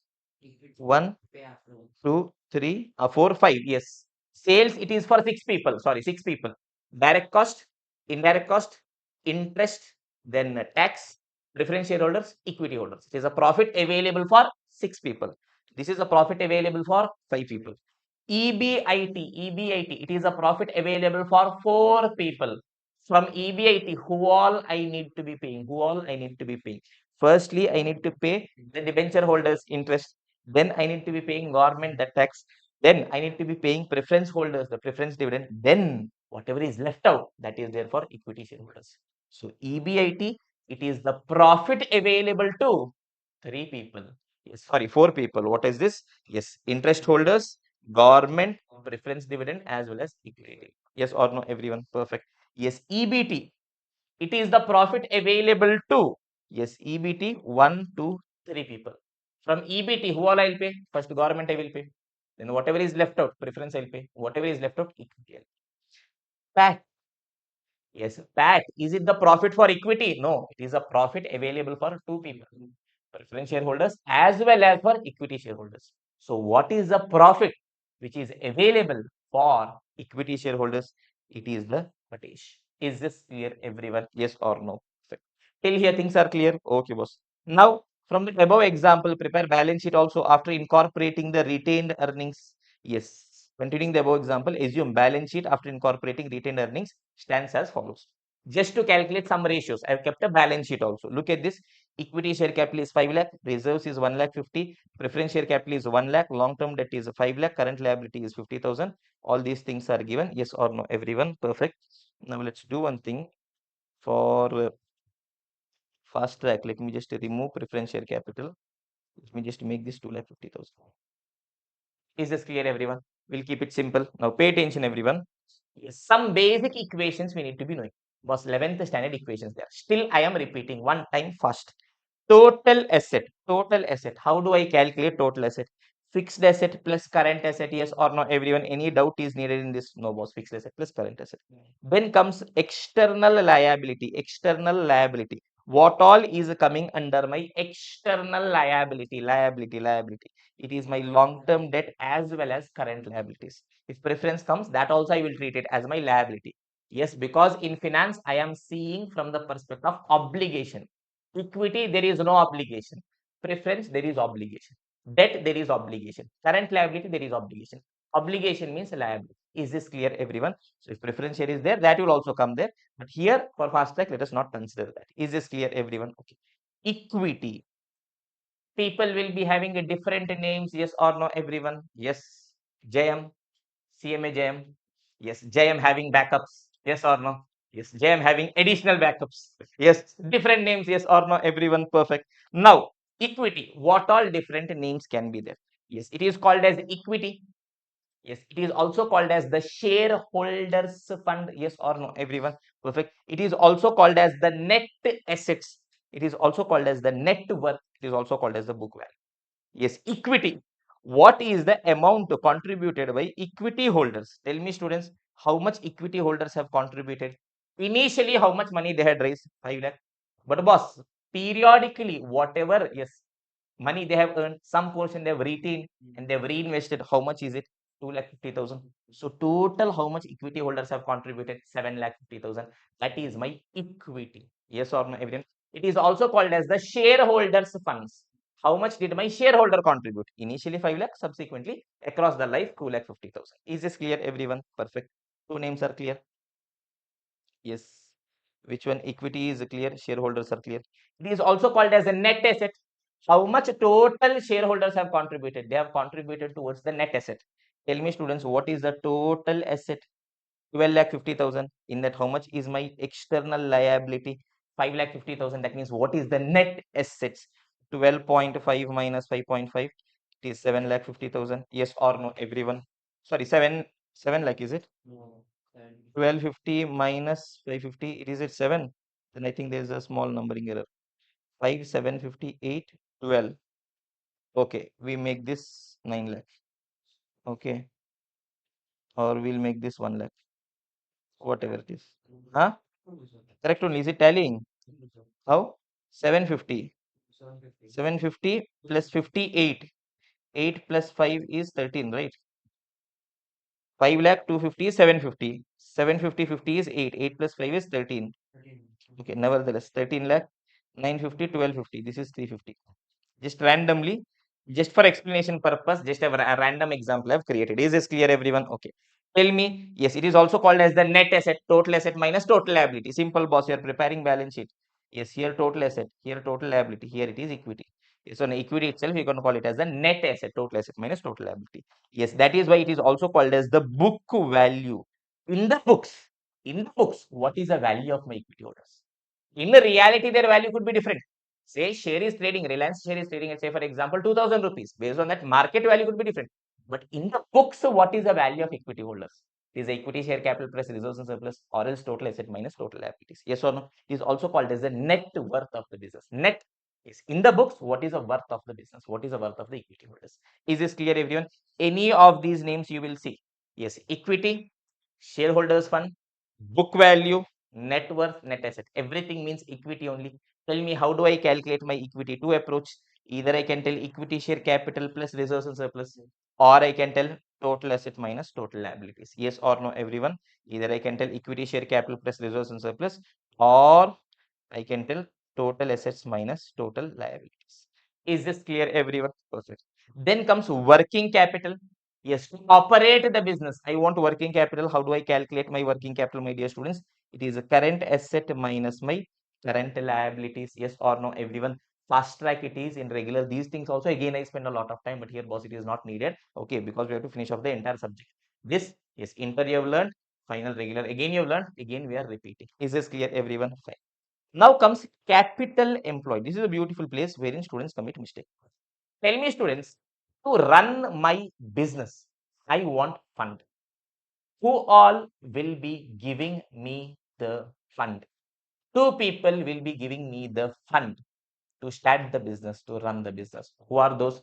First is equity shareholders.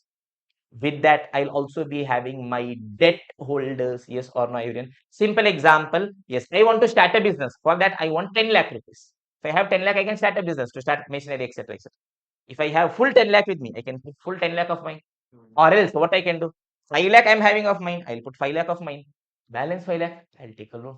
Yes or no? So, to cap the capital which is required in the business is contributed by two people, equity holders, debt holders. So, capital employed means what is the total amount contributed by equity as well as debt? Yes or no, everyone? So, it is called as capital employed.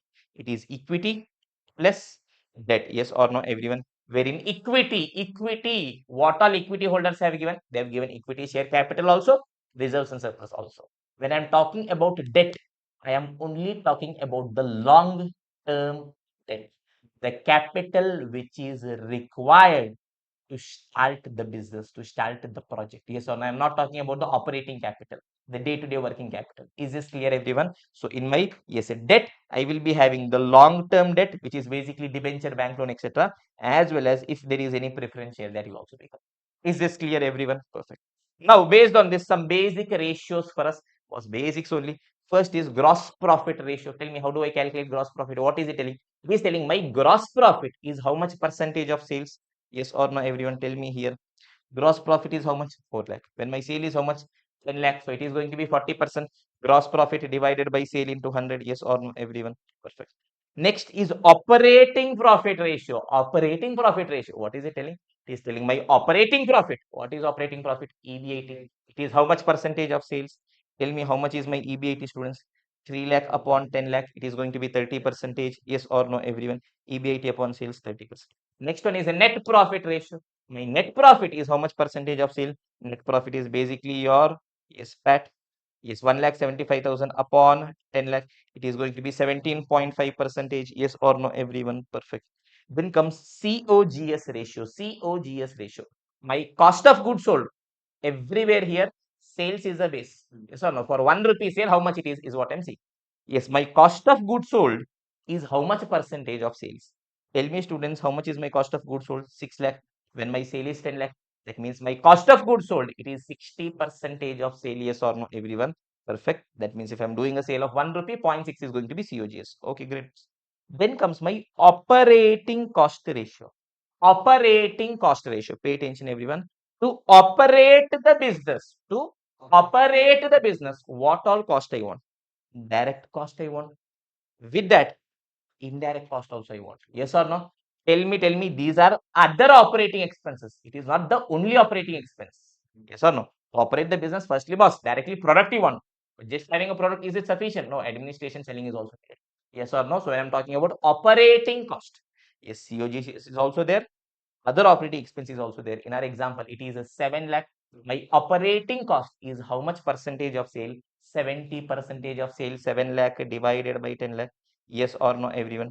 Tell me, how do I calculate? Step 1, calculate operating cost, which is cost of goods sold plus other operating expenses divided by sales into 100. As simple as that. Yes or no, everyone? Yes. Cost required to operate the business. It is COGS plus other operating cost. So it is my total operating cost divided by sale into 100. Is this clear, everyone? Yes or no? Yes or no? Yes or no? Absolutely no issues. Yes or no, everyone? Perfect. Then we are going to debt equity ratio. Now understand students, whenever I am having my ratio, which is having the term this way, debt equity, debt to equity, very simple. It is telling debt to equity, debt to equity. Yes or no? PE ratio, price to earnings, price to earnings. Simple. Numerator divided by denominator. Yes or no, everyone? Debt to equity ratio, debt to equity. Yes. What is this ratio trying to tell? It is trying to tell for 1 rupee equity, now how much debt I have raised. Now understand basic interpretation of any freaking ratio in the world. Till now, so many ratios we have calculated. What exactly on earth is a ratio trying to tell? Let us understand this. Yes, beautifully in a very simple way. Now, tell me, students, we know, yes, gross profit ratio. It is gross profit divided by sale into 100. Yes or no, everyone? Let me just understand it with GP ratio. Gross profit ratio, it is gross profit divided by sale into 100. Yes or no, everyone? Tell me what is the number. Gross profit is 4 lakh upon 10 lakh. It is going to be 40%. Yes, what exactly is the interpretation of any freaking ratio in the world? Any ratio which is in the nature of A divided by B. It means that for 1 unit of B, how much is my A? Yes or no? For 1 rupee of sale, how much is my gross profit? See, it is basic simple cross multiplication only. Sale, gross profit. Tell me, when my sale is 10 lakh, gross profit is 4 lakh. I want to know for 1 rupee of denominator, for 1 rupee of sale, how much is going to be my gross profit? So it is going to be 4 upon 10.4, that is 40%. Yes or no, everyone? Any freaking ratio in the world, we are going to see it. Simple. It is always telling A divided by B. It means for 1 unit of B, for 1 unit of denominator, how much is my numerator? Yes or no, everyone? Tell me debt equity ratio, debt to equity. It is telling for 1 rupee equity, na, how much debt average? Yes or no, everyone? Tell me, ideally, debt should be more or debt should be less? It should be less. More the debt, higher is the risk. So ideally, the lower it is, the better it is. Simple example. Yes, in our organization, imagine my equity is 5 lakh. Say debt is 10 lakh. Yes, my debt equity ratio is 2. What on earth it means? It means that for 1 rupee equity, na, there is a 2 rupee debt. Is this clear, everyone? Perfect. Now, next one is debt ratio and equity ratio. There is a difference between debt equity and debt ratio equity ratio. Debt ratio is telling my debt is how much percentage of total fund. Equity is how much percentage of total fund. Tell me, students, to run my business. Yes, capital employed, 2 people's fund I'm taking. Equity holders fund, debt holders fund. Yes, equity is how much percentage of total fund. Debt is how much percentage of total fund. Now imagine my capital employed is, say, for example, 10 lakh. Randomly I'm giving you guys the numbers. Yes, in that my equity is, say, 5 lakh or 6 lakh. Debt is, say, 4 lakh. Is this clear, everyone? Now tell me, my equity is how much percentage of the total capital employed? 60%, yes or no, everyone? So I can write it as equity divided by capital employed into 100. Or, yes, can I also write it as equity divided by this capital employed of 10 lakh? How did I get it? Is basically equity plus debt, yes or no? This can be written as equity plus debt. This only people are writing, yes or no, everyone? Simple. Yes, my debt ratio, debt is how much percentage of total fund? Tell me, debt is how much? 4 lakh. In the total capital of 10 lakh, that means it is 40%. 60% is equity, that means 40% is debt, yes or no? Which is a debt divided by capital employed. Or I can write it as debt divided by what is my total capital employed? It is equity as well as debt. So I can write it as equity plus if you want. Is this clear, everyone? Absolutely no issues. Yes or no, everyone? And remember here, yes, both these ratios are complementary. That means if I know equity ratio is 60%, that means out of the total capital, equity is 60%. That means the debt should be 40% total. Is this clear, everyone? Yes or no? Look at this here. We have written it down properly. Total capital employed in the business, it is equity plus debt, yes or no, everyone? Yes, in that debt ratio, it is telling debt is how much percentage of capital employed. So you can write it as debt divided by debt plus equity. That is how it is given. But in a very simple way, if you have to write debt divided by capital employed. Equity ratio, it is equity divided by capital employed. Yes or no, everyone? Perfect. Yes or no, everyone? Okay, fine. Now comes the next one. Pay attention, my dear students. Okay. Next one is earnings per share. Earnings per share. Yes. Tell me students, we are having two different type of shareholders. Preference shareholders, equity shareholders.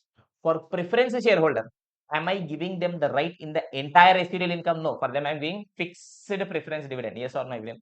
Who is entitled to the entire residual income? Only the equity shareholders. I want to know for one equity share, yes, how much company has generated. Tell me students in this example, total how much profit company had generated? 1,75,000. Whether equity shareholders can come and tell, Macha, you got 1,75,000. No. Why? Who is waiting in the profit? Preference shareholders are waiting. For preference shareholders, how much I have to pay? 10,000. That means how much is the amount available to equity shareholders? 1,65,000. This is the amount available to equity shareholders. That is the total amount available to equity shareholders. How many equity shares are there? 50,000 shares are there. That means tell me 1,65,000. It is for 50,000 shares. So for one share, it is going to be how much? 3.3. Yes or no? If I want it as a formula, it is a Patesh.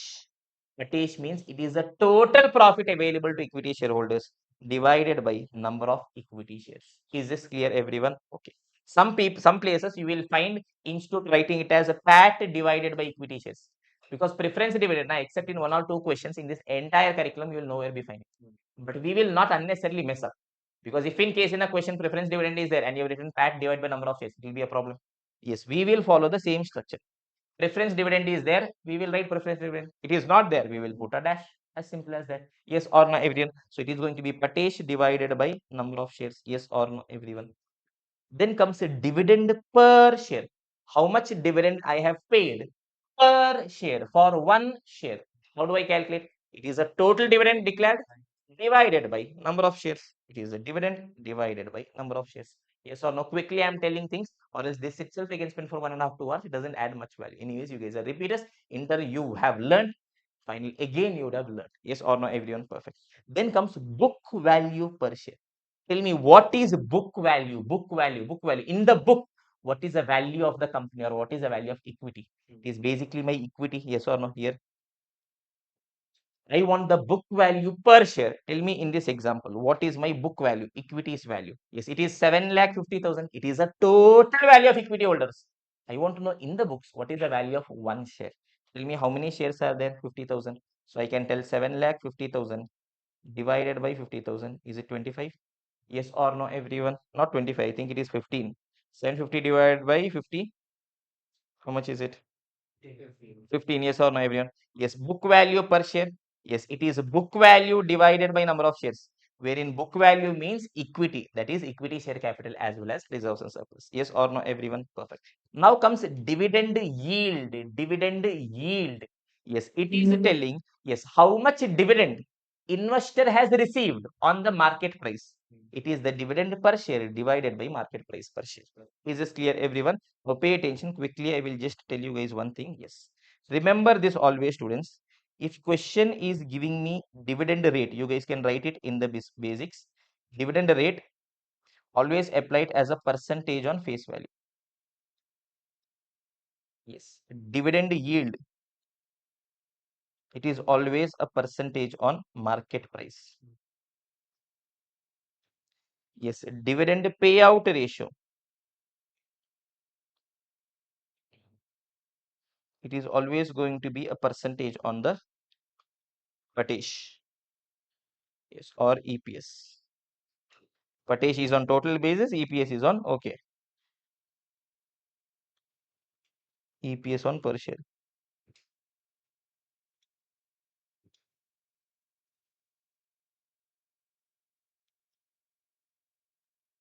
Is this clear, everyone? Okay, now very simple example I'm giving. Imagine in the same data that I had. Yes, we are a company. Pay attention, students. We are a company. Okay. Tell me what is the face value of a share? What is the face value of a share? 10 rupee is the face value of a share. Is this clear, everyone? Now, when company is giving dividend, what is company telling that, boss? When I was incorporated, na, long ago, before 1947, when I as a company was incorporated, na, yes, I have raised 10 rupee. On that 10 rupee, which is the paid up capital, yes or no, evident face value of the share, on that I am giving you a 20% dividend. Crazy, 20% dividend I'm giving it to you. Nobody is giving, I am giving you 20%. That is what company is telling. But tell me that 20% is on which value? Company is telling I raised 10 rupees. On that 20% I'm getting.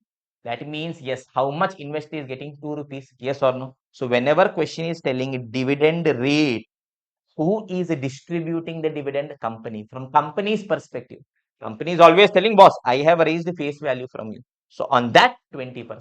Is this clear? Now you are an investor. You are born in 2000. Company was there in 1947. You purchased the shares recently. When you purchased this share, this share was trading at 1000 rupees. So from your perspective, yield is always to the investor. Investor is telling, boss, what nonsense you are telling, 20% dividend. Yes, I purchased the share at 1000. Yes or no? How much I paid? Yes. Long ago in 1947, you would have issued at 10 rupees.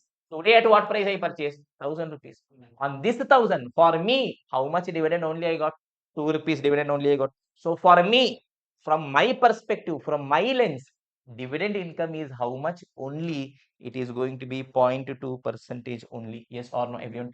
Dividend yield is for investor. What investor has invested when he is purchasing the share? He has invested the market price. So it is calculated on the market price. Is this clear, everyone? Yes, that is why, yes, dividend yield, it is how much is the dividend on the market price. Is this clear, everyone? Okay, fine. Now, next we are having one more thing, which is the dividend payout ratio. It is given as a percentage of Patesh or EPS. Simple. Come here. Yes, imagine the Patesh total profit available to equity shareholders is 1,65,000. It is from sales. Everyone I paid direct cost, indirect cost, interest, tax, preference dividend. Yes, I got 1,65,000. This is whose money? Equity shareholders' money. Now, we as company have a decision to take. In this money, how much do we distribute to our equity shareholders? How much do we retain and reinvest? Imagine company told, yes, 50 percentage of the Patesh. Yes, 50 percentage is the dividend payout. That means in whatever we have earned for equity shareholders, 50 percentage we are giving. Tell me total how much we have earned? 1,65,000. In that 50 percentage we are giving. That means, yes, how much it is? 82,500 we are giving. Yes, on the balance 50 percentage we are retaining. 82,500 we are retaining. Tell me dividend payout from where I am paying the dividend from the Patesh. Yes, in the Patesh, how much percentage I've paid? Is this clear, everyone? Now, this is on a total basis. If I want to calculate on a per share basis, tell me, students, Patesh divided by number of shares. This is a total profit for equity shareholders. Yes, how many equity shares are there? 50,000. So I will calculate the, look at this everyone here just for showing purpose. Let me show it quickly. Yes, how many shares are there? 50,000 shares are there. So what is my EPS? Yes, 3.3, yes or no, everyone? Perfect. So tell me, for one equity shareholder, how much EPS I generated? 3.3. Is it necessary full 3.3 I should distribute? No, boss. Some money I will reinvest. So imagine I am distributing 50%. So for one share, how much is a dividend that I'm going to declare? It is 3.3 into 50 percentage, 1.65. Yes or no, everyone? Perfect. That is how the calculations will follow. So always remember this, students. If in case you have not noted it down, please write it down. Dividend rate, it is always on the face value. Company is giving dividend on the face value, that is the amount it has raised. Yes, dividend yield is for the investor. Investor is invested market price. So on that it is coming. Dividend payout, it is on the income. How much money we have earned for our equity shareholders. In that, how much percentage we are distributing. Is this clear, everyone? Till here things are clear. Yes, everyone, 3 more things are there. That's it. Now look at this, students, in the concept book, dividend payout ratio and retention ratio. Yes, look at this example, Patesh. The total profit available to equity shareholder is 3 lakh. In that, how much is the dividend declared? 1 lakh. Calculate the ratios. Tell me, students, 3 lakh is the profit available to equity shareholders. In that, how much dividend we have declared? 1 lakh. How much we have retained? 2 lakh. So I need to calculate the dividend payout ratio. Tell me total how much money we have earned for our equity shareholders? 3 lakh. In that, how much we have distributed as dividend? 1 lakh. So how much percentage we have distributed? 33.33 percentage. Yes or no? Dividend payout ratio. How much I distributed? Dividend divided by total how much I earned? Patesh into 100. Yes or no, everyone? This is on a total basis. If you want on a per share basis, yes, this is a total dividend. Dividend per share divided by, this is the total earning for equity shareholders, divided by EPS per share into 100. Yes or no, this way also can be done. Now coming to retention ratio. Tell me, students, total 3 lakh I earned, 1 lakh I distributed. How much I've retained? 2 lakh. So how much percentage I've retained?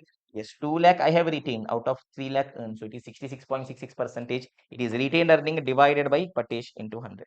Yes or no, everyone? Perfect. Or alternatively, I know that if 33.33 percentage dividend I distributed, how much percentage is retained? 66.66 percentage. So I can calculate the other as missing figure as well. Yes, note dividend payout ratio plus retention ratio should be equal to 1. Is this clear, everyone? Till here, things are clear, yes or no, everyone? Okay. Now, two small things are there, which is return on equity and return on the capital employed. Simple, simple, simple, students. The name itself is telling return on equity. What should be the formula? The return on equity. Yes or no, everyone? Perfect. Now tell me. Yes, be very careful. Students commit mistakes. Return on the equity. Who is contributing the fund here? From whose perspective I'm saying? Equity holders' perspective. Yes. How much fund equity holders have contributed? On their fund, how much return we have earned? Tell me what is the return or the profit that we are earning for equity shareholders called as it is called as Patesh, yes or no, everyone? Whether PAT is for equity shareholders? No, it is for two people, equity as well as preference. Yes or no, everyone? What is for equity shareholders? It is Patesh. The return that I earned for equity shareholders is Patesh. And tell me total how much money my equity shareholders have contributed. It is my equity, which is equity share capital plus reserves and surplus. Yes or no, everyone? It is my equity. Basically, my equity share capital plus reserves and surplus. Yes or no, everyone? This is going to be the formula. Okay, everyone? Yes or no? It's simple. Yes, easily we can derive. Yes or no, everyone? Okay, fine. This is going to be the formula. Now comes the next one, which is return on the capital employed. Simple. Return on investments means it is a return on the investment. How much they have invested on that, how much we have generated and given. Return on equity we have understood. Now comes return on the capital employed. Now tell me. Return on the capital employed. Here, what is it I want to calculate? I want to calculate the return, but on the capital employed. Tell me to carry out the business. To carry out the business. Yes, who all are giving me the capital? Two people are giving me equity holders as well as debt holders. In that only preference will come, yes or no? So my denominator is going to be capital employed, which is basically equity plus long term debt, yes or no? Now I want to know how much return the company has generated for both the providers of fund. Is this clear, everyone? Come here. Can I consider Patesh? Whether Patesh is for both the people? No, it is only for equity holders. Whether PAT, is it for both equity as well as debt holders? No, what it is for equity as well as preference. That is one category of fixed people we have taken care of, but still debt holders are there. Yes or no, everyone? Tell me EBT, I have taken care of government only. Here, which is the income which is earned, generated by the company for both equity as well as debt? Yes, from which I am paying for equity holders also, debt holders also. It is basically my EBIT. Yes or no, everyone? So my numerator, the return that I am earning on the capital employed, it is my EBIT. Is this clear? So it is called as EBIT divided by capital employed. Is this clear, everyone? Yes. Now, once we go ahead to the next set of chapters, we see something called as NOPAT also. Because ideally understand what is happening. EBIT, it is the income from that who all I am paying. I am paying debt holders, I am paying government, and I am paying equity holders. Yes or no? Preference dividend will come in debt only. I am paying equity. Three people I am paying. I am paying debt holders, government, as well as equity. I am telling I want to know only for equity as well as debt holder. I don't want government nonsense. So from your EBIT, if you reduce the tax, EBIT into, it is for three people into 1 minus tax, you will be arriving at low PAT. Yes, it is after tax profit, yes, operating profit for both equity as well as debt holders. Don't worry, when the time will come, we'll understand everything logic. Is this clear? For the time being, how much profit we are earning, from which I can pay for equity also, debt also. It is my EBIT. So my formula is going to be EBIT divided by capital employed. Is this clear, everyone? So it is EBIT divided by capital employed into 100. Is this clear, everyone? So come here, pay attention. Look at this. Yes, it is Patesh divided by equity is into 100. Yes, or EPS divided by BVPS. Yes or no, everyone? Yes, this is EBIT divided by capital employed into 100. Dividend payout ratio, retention ratio, we've understood. Now we are having some advanced ratio. In that, only one ratio we need to understand. Yes, the other ratio, when the time comes, we will be discussing. Is this clear, everyone? Yes, we need to understand the asset turnover ratio. Asset turnover ratio. Now, the structure of asset turnover ratio, it is a turnover divided by assets. Have I noted it down? No, I have not noted it down. Fine, no issues. Let me do it here itself. Okay, here. Okay. Yes, understand, students. Whenever I am having asset turnover ratio, is this clear, everyone? Whatever is your turnover ratio, you can be having asset turnover ratio, fixed asset turnover ratio, yes, current asset turnover ratio, yes, then you are having inventory turnover ratio, whatever, wherever you hear the term turnover ratio, it is always turnover divided by the other number. As simple as that. Is this clear, everyone? Now, what is this trying to tell? Asset turnover ratio. It is a turnover divided by assets. Yes or no, everyone? Perfect. We've understood interpretation of any freaking ratio in the world. Yes, it is for 1 unit of denominator, how much is the numerator? Tell me, students, to carry out business and yes, generate turnover, what I want? I want the asset. Yes or no? Always remember what is independent, what is dependent. Here, yes, turnover, it is dependent. It is dependent on the asset you are putting. Yes or no, everyone? Here, this ratio is helping me to see for 1 rupee of asset I am putting, how much turnover I am generating. Tell me, ideally, for 1 rupee of asset I'm putting, should I be generating more turnover or less turnover? Should be generating more turnover.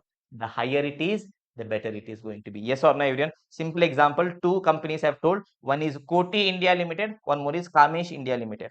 Yes, sales is given, asset is given. Yes, Koti India as well as Kamesh India, both these companies are generating a sale of 10 lakh only. But boss, Koti India, na, yes, just by using 2 lakh rupee asset, it is generating 10 lakh sales. Yes, but Kamesh India, na, yes, by using 10 lakh asset, they are generating 10 lakh sales. So if I'm calculating the ratio, yes, tell me, yes, for 2 lakh asset, they have created 10 lakh sale. That means for 1 rupee of asset, na, 5 rupee of sale they are generating. Yes, here for 1 rupee asset, 1 rupee sale only they are generating. So where my investment is better utilized, converted into sales in Koti India Limited. Yes or no? This is what my turnover ratio is telling. Turnover ratio, it is always turnover divided by the other factor. If it is asset turnover, it is turnover divided by asset. It is telling for 1 rupee of asset, how much turnover I've generated. The higher it is, the better it is going to. Yes or no, everyone? Perfect. So look at this, everyone. Where is it? Here we are having. Yes, asset turnover ratio. Yes, it is turnover, that is sales divided by asset. If question is asking fixed asset turnover ratio, it is turnover divided by fixed asset. Current asset turnover ratio, turnover divided by current asset. Is this clear, everyone? So with this, all the basic ratios are over. Even though we have taken 40-45 minutes, trust me, in so many chapters, these keep coming and students keep confusing. That is why even though it was fast track, we thought we will discuss it and finish. Is this clear, everyone? Giving you guys a minute to let this sink in, then we'll take the discussion forward, my dear students. Yes, everyone. So let us continue our discussion. So we have understood the income statement, balance sheet, as well as all the basic ratio. Now you might be having a question, sir, why on earth did we discuss this? Because to take our discussion forward, we want this. So we are having the next point, which is calculation of growth, which is sustainable growth rate. Again, in inter you've learned, final, regular. Again, you've learned, yes or no, everyone. Perfect. Yes, you are having some ratio.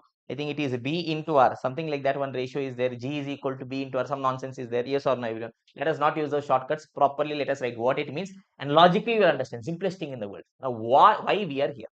I want to calculate the value of equity share. Yes. Now, I know last year's dividend. I can estimate in the future how much dividend could be there. But for that, I want to know how much could be the growth in the dividend. Yes or no, everyone. How do I calculate the growth in the dividend? That is what we are trying to do here. Now, look at this, students. Sustainable growth rate. Yes, it is the rate at which company can grow its earning and dividend without needing any additional financing, without raising any extra capital, just by reinvesting how much I can grow my dividend as well as capital is what this is trying to tell. Growth comes from reinvesting profits back into the business. So it is dependent on two factors. First is how much profit is retained in the business and how much is a retained reinvestment generated. Simple thing. Imagine I invest 100 rupees in a business. It is giving me 20% return on my investment, on the equity holders investment. 20 it is giving me. Yes, next year it earned 20 rupees. That entire 20 it gave me. That means next year my fund, how much only is there? 100 only is there. So next year also how much only it will give me? 20 only it will give me. Yes or no, everyone? Yes. Is there a growth? No. If a growth has to be there means there should be an increase in the capital. Yes or no, everyone? How can the capital increase? If whatever the profit they have earned for me, they do not distribute it fully. You've seen, yes, Patish, some portion they give it to me, some portion they retain. Yes, imagine 100 I have invested, 20 they earned, only 10 they gave it to me. That means now, next year, when they're putting it into the business, how much money they are having? 100 I had given, plus 10 they're having. So, second year, the profit 20% only they'll generate, but on 110. Because of which 110 into 20%, how much they will be getting? 22. Previously it was 20, now it is 22. That means there is a 10 percentage increase. Yes or no, everyone? Perfect. Where exactly they got that 10 percentage increase from? Yes, boss. They, yes, retained 50 percentage of the earnings that that given. Yes or no? Whatever. Yes, they had earned for me. In that 50 percentage they retain, 20 they earned, 50 percentage they retain. Yes, in that fund is now with the company. Tell me, if company is getting a fund, how much return they can generate and give me? 20 percentage. 0.5 into 0.2 is 0.1. Simple. 2 minutes. Yes or no? Why on earth are you thinking? Yes, what is this? This is a retention ratio. How much we have retained? Yes, in this amount which is retained, how much return we are generating for the equity holders? Because equity holders money I'm retaining, on that how much return I can give for the equity holders. Return can be anything: return on investment, return on assets, return on capital employed, return on equity. Yes or no? Everything. Yes. This I am calculating for equity holders, so I should consider the return on equity. Simple formula. Yes or no? Retention ratio into return on equity. Look at this, everyone. Yes. One more way. Let me try quickly explaining. Pay attention, my dear students. Simple. Imagine. I earned 1 rupee profit. Okay. In that 50 percentage I paid as dividend. This money 50 percentage 0.5, whether company can reinvest? No, that investor has got, he's doing party with that money. Yes or no? How much money is there with the company? 0.5 only is there with the company. That company is reinvesting. Yes, that is there with the company. Next year it will reinvest. So whatever fund equity holders have given, on that, how much company is generating? It is a return on equity. Imagine company is giving me 10 percentage return. So on this 0.5 rupees, 10 percentage return it is giving. So it is 0.5 into 10 percentage, 0.05. That is going to be my growth. Retention ratio into the return on equity. Is this clear, everyone? Look at this, everyone. Okay, simple example I'm giving. Imagine good old days. I've given you the logic already, but still from an alternate perspective also I'm giving you guys. Good old days, summer vacation, you used to go to your grandmom's home. Yes, sir. Crazy life it was, sir. Money was not there, but sir, life was good, sir. Today only we are realizing, oh, growing up is actually hard. What can be done? You cannot get into a child again. Yes or no, everyone? Pay attention, everyone. Yes. Every vacation you go, your grandmom gives you 100 rupees. Is this clear, everyone? Okay. Situation number one. Yes, you spend that entire 100 rupees. Is this clear? So, first year, grandmom gave you 100 rupees, you spent. Second year, again, grandmom gave you 100 rupees, you spent. Third year, again, grandmom gave you 100 rupees, you spent. Tell me, is there any growth in your earnings? No. First year also you got 100, second year also 100, third year also 100. Now, imagine situation number two. Yes, grandmom gives you 100 rupees every year. Na? You save 50 and you invest in FD. Yes, and assume FD is giving you 10 percentage. Now see, yes, tell me first year how much grandmom has given you? 100 rupees she has given you. Yes or no, everyone? In that 50 you spent. How much you are reinvesting? Yes, 50 rupees you are reinvesting. Yes or no? So now in the second year. Yes, firstly, grandmom will give you 100 rupees again. Yes or no? And this 50 that you have invested, 50 that you have invested in FD, it is giving you a 10 percentage return. So 5 rupees return also you got. So tell me total how much you got now? 105 you got. So 50 percentage of that, imagine 52.5 you spend. Balance 52.5, again you reinvest. Again this story cycle continues. Yes or no? Now tell me, first year your income was 100, second year income is 105. How much percentage is the overall growth? 5%. Yes or no? How did you get your growth? It comes firstly based on your retained earnings. Tell me how much percentage did you retain and reinvest? 50%. Yes, in that retained earnings, how much return you are getting? 10 percentage into 0.1. So it is a 0.05. Yes or no, whether my growth is also 5%? Yes, boss. Is this clear, everyone? Yes or no, yes or no, yes or no, everyone? Oh, all these things, it is not needed. Yes, now I hope this much explanation is sufficient. Yes or no, everyone? Simple. Yes, boss. Company is giving 20% on the equity holders fund. So 100 rupees is the amount invested by equity holders, means 20 rupees it is generating and giving. Next year also 20 only it will generate. When it can give you higher return? Only if you have given higher investment. Tell me whether equity holders every year they are paying fund? Yes. How? By retaining the investments. Yes or no? So whatever is the retention ratio into the return on equity gives me the sustainable growth rate. Is this clear, everyone? Okay. So look at the terminologies. It is retention ratio into the return on equity. Where retention ratio, I have seen, I have calculated. Yes, I have my total Patesh. In that, a portion goes off as a dividend. Balance is going to be my retained earnings. Yes or no? So retention ratio, it is retained earnings divided by Patesh. One way of doing. Or if dividend payout ratio is given, suppose question is telling dividend payout is 40%. That means retained should be 60%. 1 minus dividend payout. Yes or no? Retained earning divided by Patesh, or 1 minus dividend payout ratio. Return on the equity. Return on the equity. It is return divided by equity. Yes. What is the return we are earning for equity holders? It is Patesh divided by equity. Yes or no, everyone? So using this, we can calculate sustainable growth rate. Till here, things are clear. I hope this much level of explanation is sufficient. Other supporting formulas: equity. It is equity share capital plus resource and surplus. Is a dividend payout ratio. If we have to calculate, it is a dividend divided by Patesh into 100. Is this clear, everyone? Now, based on this, we are having questions to solve. Question number 10 and 12. Now, there are two more small points here. First is decision making. Yes, in the very first lecture, you have understood how do I calculate decision. Step 1, calculate value. Step 2, compare with the price. Value is greater than or equal to price. Accept. Yes or no, everyone? Compare intrinsic value with the market price. Already discussed in unit 0. Then comes the relationship between discounting rate and the price. Always we have told, yes, boss, future cash flows, I am discounting. I am discounting means divided by 1 plus R. So if my, yes, discounting rate increases, value of the asset decreases. There is going to be an inverse relationship. Yes or no, everyone? I hope all these things are clear in the basics. Again, we had discussed. So now we are having question number 10 to 12. Quickly, taka, tak, we'll have to be solving, my dear students. Yes, giving you guys a minute to read the questions, then we will together be solving the questions, my dear students. Question number 10. Beautiful question. Pay attention, everyone. Calculation of sustainable growth rate, type 3 question. It is there in the study material. Come in the past exam for 8 marks. Similar question again come in the exam for 8 marks. Beautiful question it is. Yes, my knowledge on basic ratios as well as growth rate is going to be important here. Giving you guys a minute, read the question.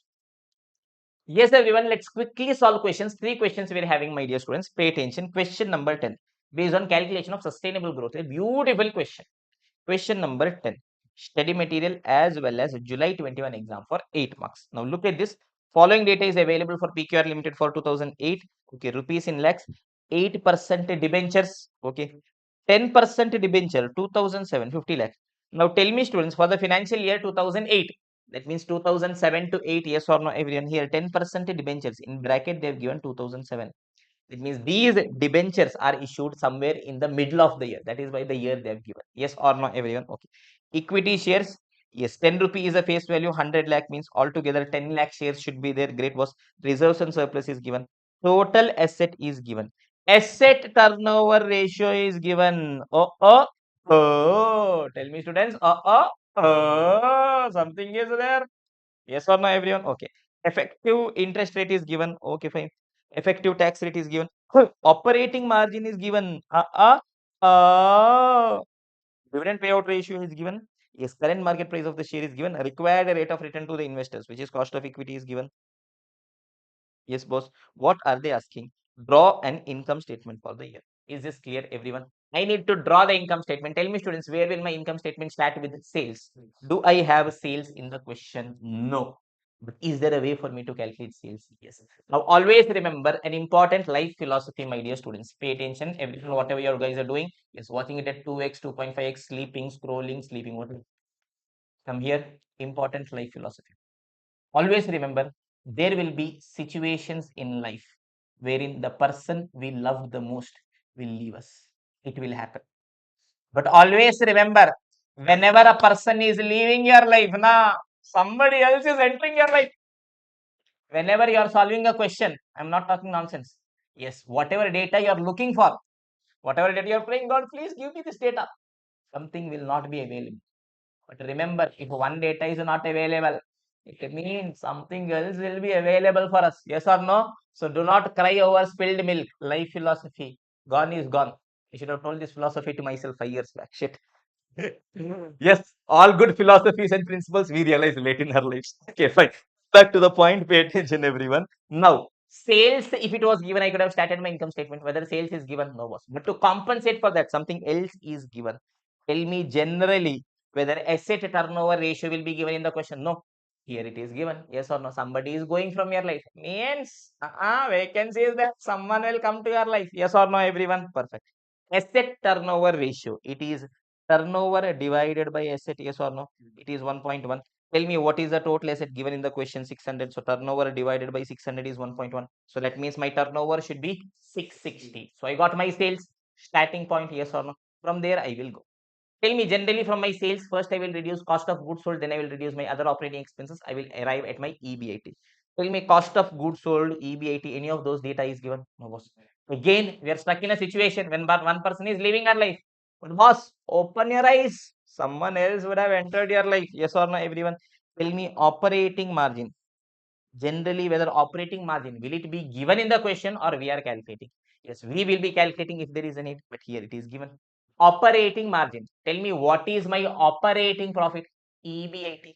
My operating profit is how much percentage of sale? 10%. That means my all operating cost, that is COGS as well as other operating cost, should be how much percent? 90%. Yes or no, everyone? So based on this, I can start solving. Look at this. First, calculate sales. It is 660 lakh. Sales is going to be 660 lakh. All operating cost is going to be 90 percentage of it, 594 lakh. That means my EBIT operating margin is going to be 66 lakh. Here things are clear. From my EBIT, what I need to pay? I need to be paying the interest. Yes or no, everyone? Tell me how much interest I need to be paying. I need to be paying 8 percentage of 125 plus 10 percentage of 50. Yes or no? Yes or no? Yes or no?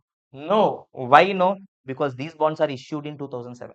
For how many months I have held these investment? Only for that I should be paying. Sir, question has nowhere given, sir, when these bonds are issued. See, something could be given. Effective interest rate is 8%. So on all the loans that I've taken, effectively, how much interest I'm paying? 8%. So tell me total how much loan I've taken? 125 plus 50, 175. On that, 8% interest I should be paying. So 175 into 8 percentage, it is going to be 14 lakh. Yes or no? Gives me my EBT, which is 52 lakh, minus tax at the rate of 40%, gives me PAT 31 lakh 20,000. Tell me, am I having a preference dividend? No, boss. Even if it is not there, I will write and put a dash. Yes or no, everyone? Yes, minus preference dividend gives me Tabish, which is going to be 31 lakh 20,000. Is this clear, everyone? Tell me what is the dividend payout ratio? Dividend payout ratio. It is a 20 percentage. Yes or no, everyone? Sorry, I'm seeing so 10, oh, sorry, I was seeing 10A. Okay, just dividend payout ratio is 16.67%. So I'm telling, yes, for all my equity shareholders, I have generated and given you 31 lakh 20,000. I will do one thing, 16.67 percentage I will distribute. Balance 83.33 percentage I will reinvest and give you. Yes or no, everyone? So how much dividend I would have distributed? 31 lakh 20,000 into 16.67 percentage, 5 lakh 20,000. So my retained earnings is going to be 26 lakh. Is this clear, everyone? Perfect. First requirement is over. Second requirement, calculate sustainable growth rate. Tell me, how do I get my sustainable growth rate? From two factors. First is retention ratio. Second is return on equity. Tell me retention ratio. Whatever I've earned, how much percent I distributed as dividend? 16.67%. That means how much is retained? 83.33 percentage. Yes or no? That is one way of doing the calculation. Or I know my retained earning is 26 lakh. Out of the total 31 lakh 20,000. So 26 divided by 31 lakh 20,000 will also give me 83.33 lakh. Is this clear, everyone? Okay. So I know my retained earnings. Yes, boss. Now I need to, sorry, I know my retention ratio. I need to now know my return on equity. Return on equity. Return on equity. Return on equity. Return for the equity. Tell me, for my equity holders, how much return I've generated? It is the Patish, which is 31 lakh 20,000. Yes or no? And tell me total how much is the equity holders fund. Equity holders fund. Equity holders have given the share capital of 100 as well as reserves and surplus of 300. So total 400. Total 400 was the equity holders fund. On that, how much I have generated and given it to them? 31 lakh 20,000. So 31 lakh 20,000 divided by 400 lakhs. It is going to be how much? 7.8 percentage. Yes or no? This is 7.8 percentage, which is 0.078. Try writing it in terms of decimals whenever you are doing the calculation. Yes, this is 83.33 percentage. That is 0.8333. So my growth, yes, it is 0.8333 into 0.078, which comes to 0.065. That means 6.5%.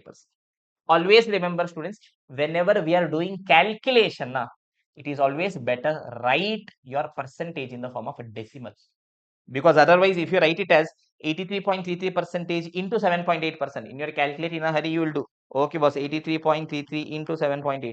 You will get some 649 point something. Then you will write and come. Then you'll tell we are not getting marks. Okay, it doesn't make sense, boss. Is this clear, everyone? Okay. So always remember, whenever you're doing calculation, keep it in terms of decimal. In the end, you just convert it into percentage just for interpretation purpose. Is this clear, everyone? So my sustainable growth rate is 6.5%. Till here things are clear? Yes or no, everyone? Perfect. Income statement is over. Sustainable growth rate is over. Third one, calculate the fair price of company share using dividend discount model. And what is your opinion on investment? Tell me. Yes, as per dividend discount model, what all I want? I want a D1 divided by KE minus G. Yes or no, everyone? Perfect. Now, firstly, tell me, cost of equity, required rate for equity, is it given? Yes, last line of the table, 15% given. Growth, is it given? No. But did I calculate sustainable growth? Yes, boss. How much it was? 6.5%. Now, what I want? D1 I want. Tell me, students, what is given for me? Yes, financial data is given for me. Income statement I have calculated. Yes or no? Tell me, can I prepare income statement for the future year or only for the past year? Only for the past year. In my income statement, I have the dividend. That means, is it dividend for the future year or for the past year? Past year. Yes, this is a D naught. But wait, 5,20,000 is on a total basis. I want to calculate for one share. I will tell 5,20,000 is the total dividend. Tell me, students, how many shares are there? Equity share, 10 each, 100. Look at this. Equity share capital is 100 lakh. Every share is 10 rupees. That means how many shares are there? 10 lakh shares are there. So for 10 lakh shares, how much I have distributed? 5,20,000. That means it is going to be 0.52, which is my D naught. Yes or no? Based on that, we can finish off the calculation. Look at this, everyone. Yes. D naught is 0.52. 0.52 into 1.065, 6.5 percentage growth divided by 0.15 minus 0.065. It is 6.52. Yes or no, everyone? Tell me what is the value of the share? 6.52. That means if I purchase the share, how much benefit I'm getting? 6.5. How much is the price? 14 rupees. Am I willing to pay 14? Overvalued. Yes or no, everyone? If it is overvalued, suggested not to buy the share. Till here, things are clear. Question 10 is done or done? Yes or no, everyone? Come to question 10A. Exactly similar question. Yes, May 19, 8 marks. Look at this. Asset turnover ratio is given. Operating margin is given. Dividend payout ratio is given. Yes, on the income statement, sustainable fair price opinion. Yes, question number 11, case scenario booklet, MTP 10 marks. Here, if you see, even the numbers are same. 8% debenture, 10% debenture, all these things, 600, 1.1, all these things. Okay, but one requirement of the question is new. That is, 10 percentage bonds should have been issued in the month of. We will understand this. Apart from that, how much is retained earnings? Yes, I had seen in that question only 26 lakh. Return on equity, I think it was 7.8 percentage, right? How much was return on equity? Return on equity was 7.8%. In the previous question, same data only, absolutely nothing is changed. Just years they have changed.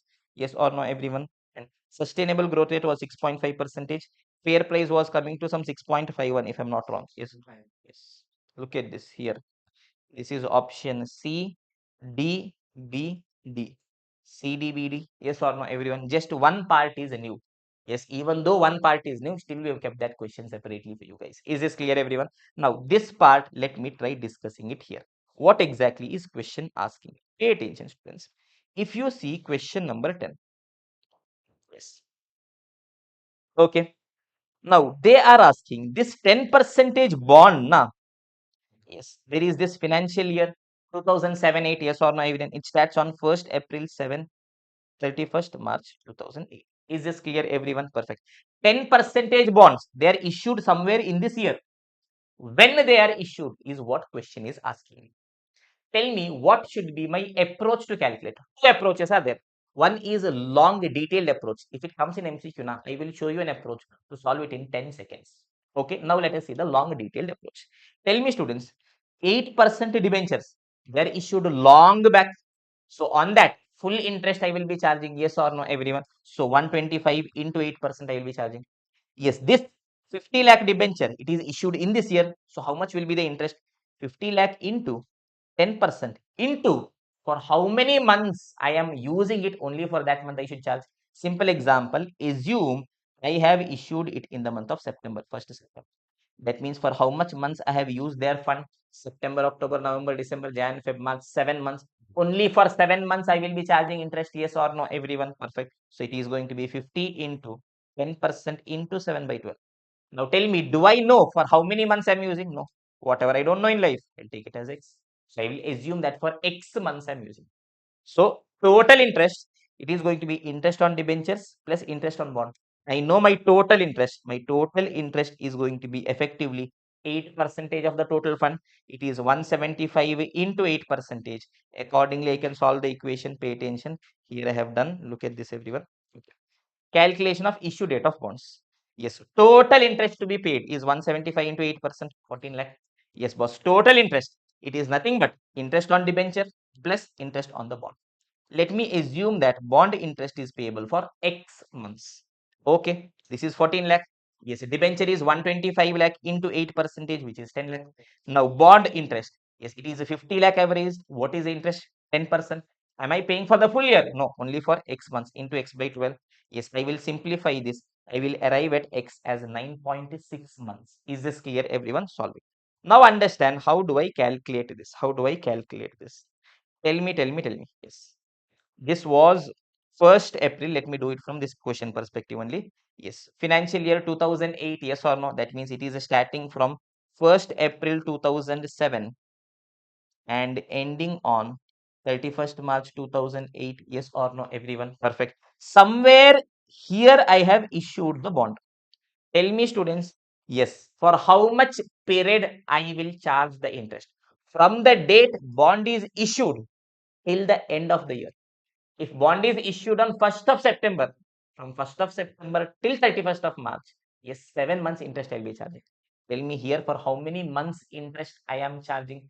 9.6 months interest I am charging. That means I need to come back 9.6 months. Yes or no, everyone? So I can come back. Yes, if I'm coming back, yes, 3 months means, yes, March, yes, February, January, yes, December, November, yes, October, September, then August, July, 9.6. That means June. Yes or no, everyone? Yes. June 2007, it should have been issued. That is one way of doing. Or there is another simpler way of doing. Tell me, 1 year has how many months? 12 months. If for 9.6 months I am paying interest, means after how many months bond should have been issued? After 2.4 months, bond should have been issued. Yes or no? This calculation is simpler. Again, coming reverse, you are forgetting the months. This is simpler. Go for it. Yes or no, everyone? Tell me.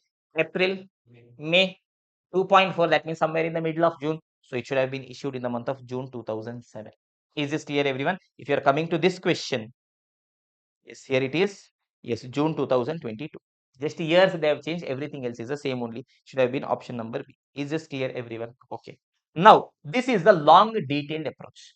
But if you want, I have promised you, in 10 seconds also you can. Sir, what is the shortcut, sir? Cross multiplication. Are we ready for the magic? Yes or no, everyone? Perfect. Now come to the question alone directly. Okay, see this question 10 only. Let's come. Pay attention. Okay. Tell me, students, two different loans have taken. First is 8% debenture. First is 10% bond. And tell me the overall interest I paid is how much? 8%. Tell me on this 8% debenture. Anyways, 8% only I had to pay. And tell me I paid on this how much? 8% only. There is this 10% bond. I should have paid 10 percentage, but I have paid 8 percentage only. Why? Because I did not use for the entire year. Tell me, if I had used their fund for entire year, that is for 12 months, I had used their fund. How much interest I had to pay?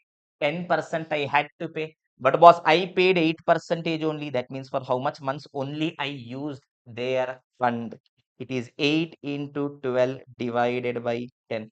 9.6 months. Oh my the God. What is this? The magicado? Not a Mandu, sir. Logicado. Yes or no, everyone? Now, Mandus, yes, people from north or other place, if you guys don't know, Mandus is a beautiful term in Malayalam, which means intelligent person. So if you meet a new person, okay, you seem that he's very intelligent, crazily intelligent, tell that you are a crazy Mandus. Is this clear, everyone? Intelligent person. Is this clear, everyone? Intelligent. Is this clear, everyone? Yes or no, everyone? Simple. 2 seconds, I finished off the calculation. Is this clear, everyone? Simple basics of maths, third, fourth standard. Is this clear, everyone? So with this, question 10 is over. Question 11 is also over. Yes or no? 10A also I've shown it to you guys. Yes, next we are having one final question, which is going to be question number 12. Pay attention. That is also a very simple question. Pay attention. Yes, here, what is sustainable growth rate? Yes, it is a rate at which company can increase its sales, yes, earnings as well as dividend without raising any external capital. Yes or no, theory? What makes an organization sustainable? Yes, comes in theory. Theory discussion, we will be discussing it. Don't worry. Now, third one, Mr. X has submitted the following data. Total asset is given, total liabilities is given. Yes, tell me, if total asset, total liability is given, total asset is going to be how much? 250. Total liability is going to be how much? 220. Can I calculate equity? Should be 30. Yes or no, everyone? Okay, fine. Net income is given 12. Dividend paid is given 4.5. Sales is given 100. Yes, Mr. X wants to know to what extent sales can be increased without going for additional borrowing using sustainable growth rate. This question had come in the exam for 8 marks. Yes or no, everyone? Very simple. Tell me to calculate sustainable growth rate. I want two details. What all details I want, my dear students? Yes, I want my retention ratio and return on equity. Yes, let me prepare income statement. Pay attention, students. Sales is given as 100 lakhs. Yes or no, everyone? Perfect. Now, what other data is given? If you guys see the question, net income is given. Net income, PAT, yes or no? Yes, PAT is 12 lakhs. Anywhere in the question, can you guys see the preference dividend? Not there. So it is 0. So what is my Patesh? 12 lakh, yes or no? From that, how much dividend we have paid? 4 lakh 50,000. So what is my retained earning? 7 lakh 50,000. Now, in order to calculate sustainable growth rate, two things I want. Retention ratio, return on equity. First, retention ratio. Total how much I earned for equity holders? 12. In that, how much I retained? 750. So my retention ratio is going to be 62.5%. Yes or no, everyone? Then comes return on equity. Tell me how much return I have generated for my equity holders. 12 lakh, yes or no? What is my equity? Prepare a balance sheet. Asset is 250, liability is 220. That means equity is 30. So 30 lakh rupees they have contributed. In that, not 12 lakh profit I generated and given to them.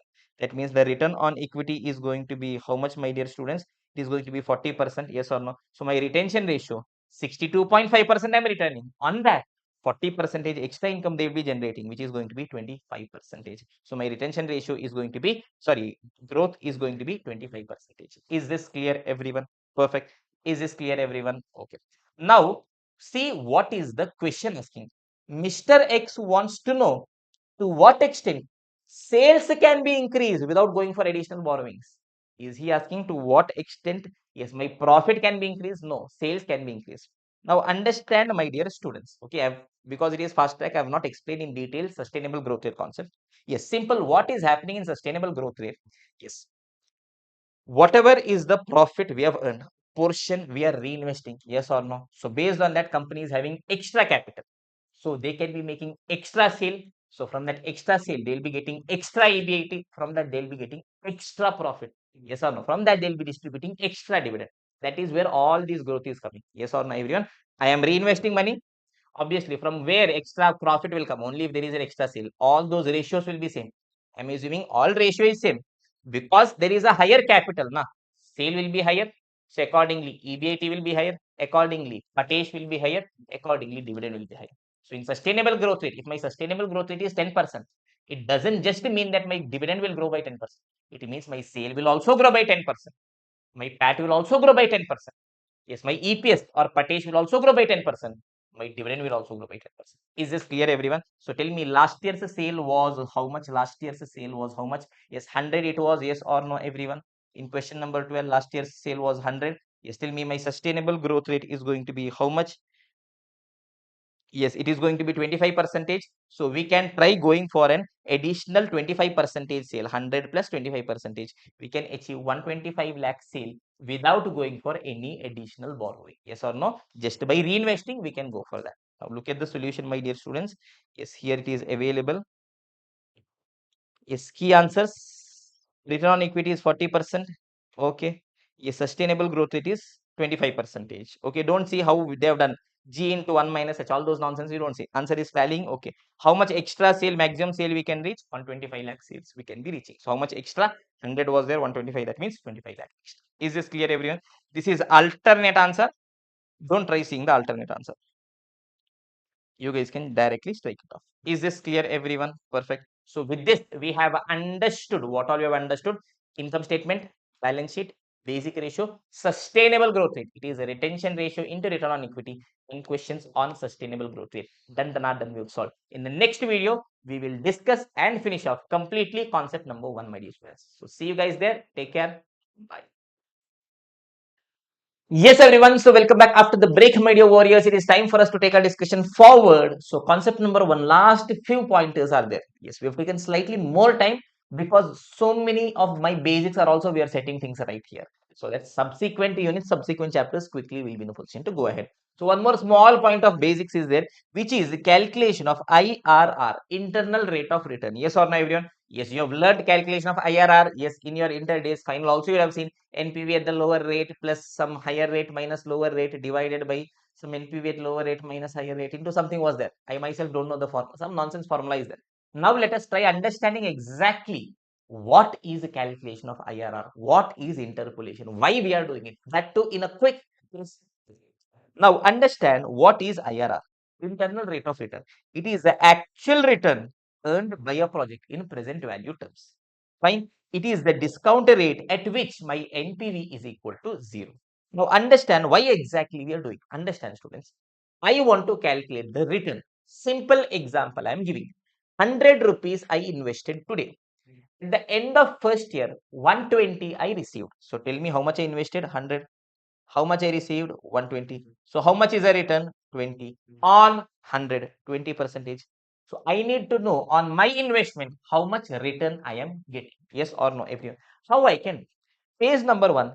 If there is only one cash inflow and one cash out.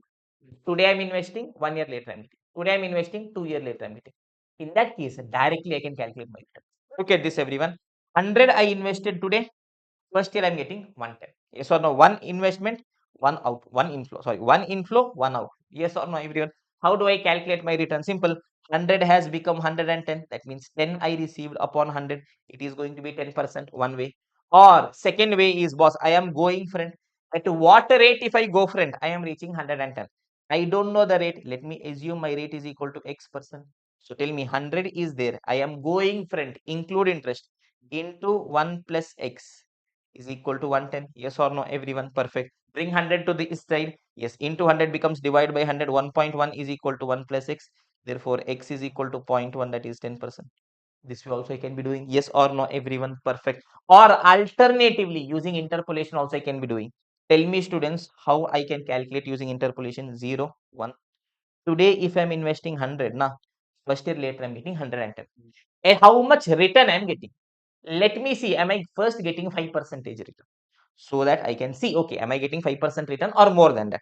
Tell me 5% return. I'm saying whether this project is giving me 5%. 100 I'm putting, 110 I'm getting.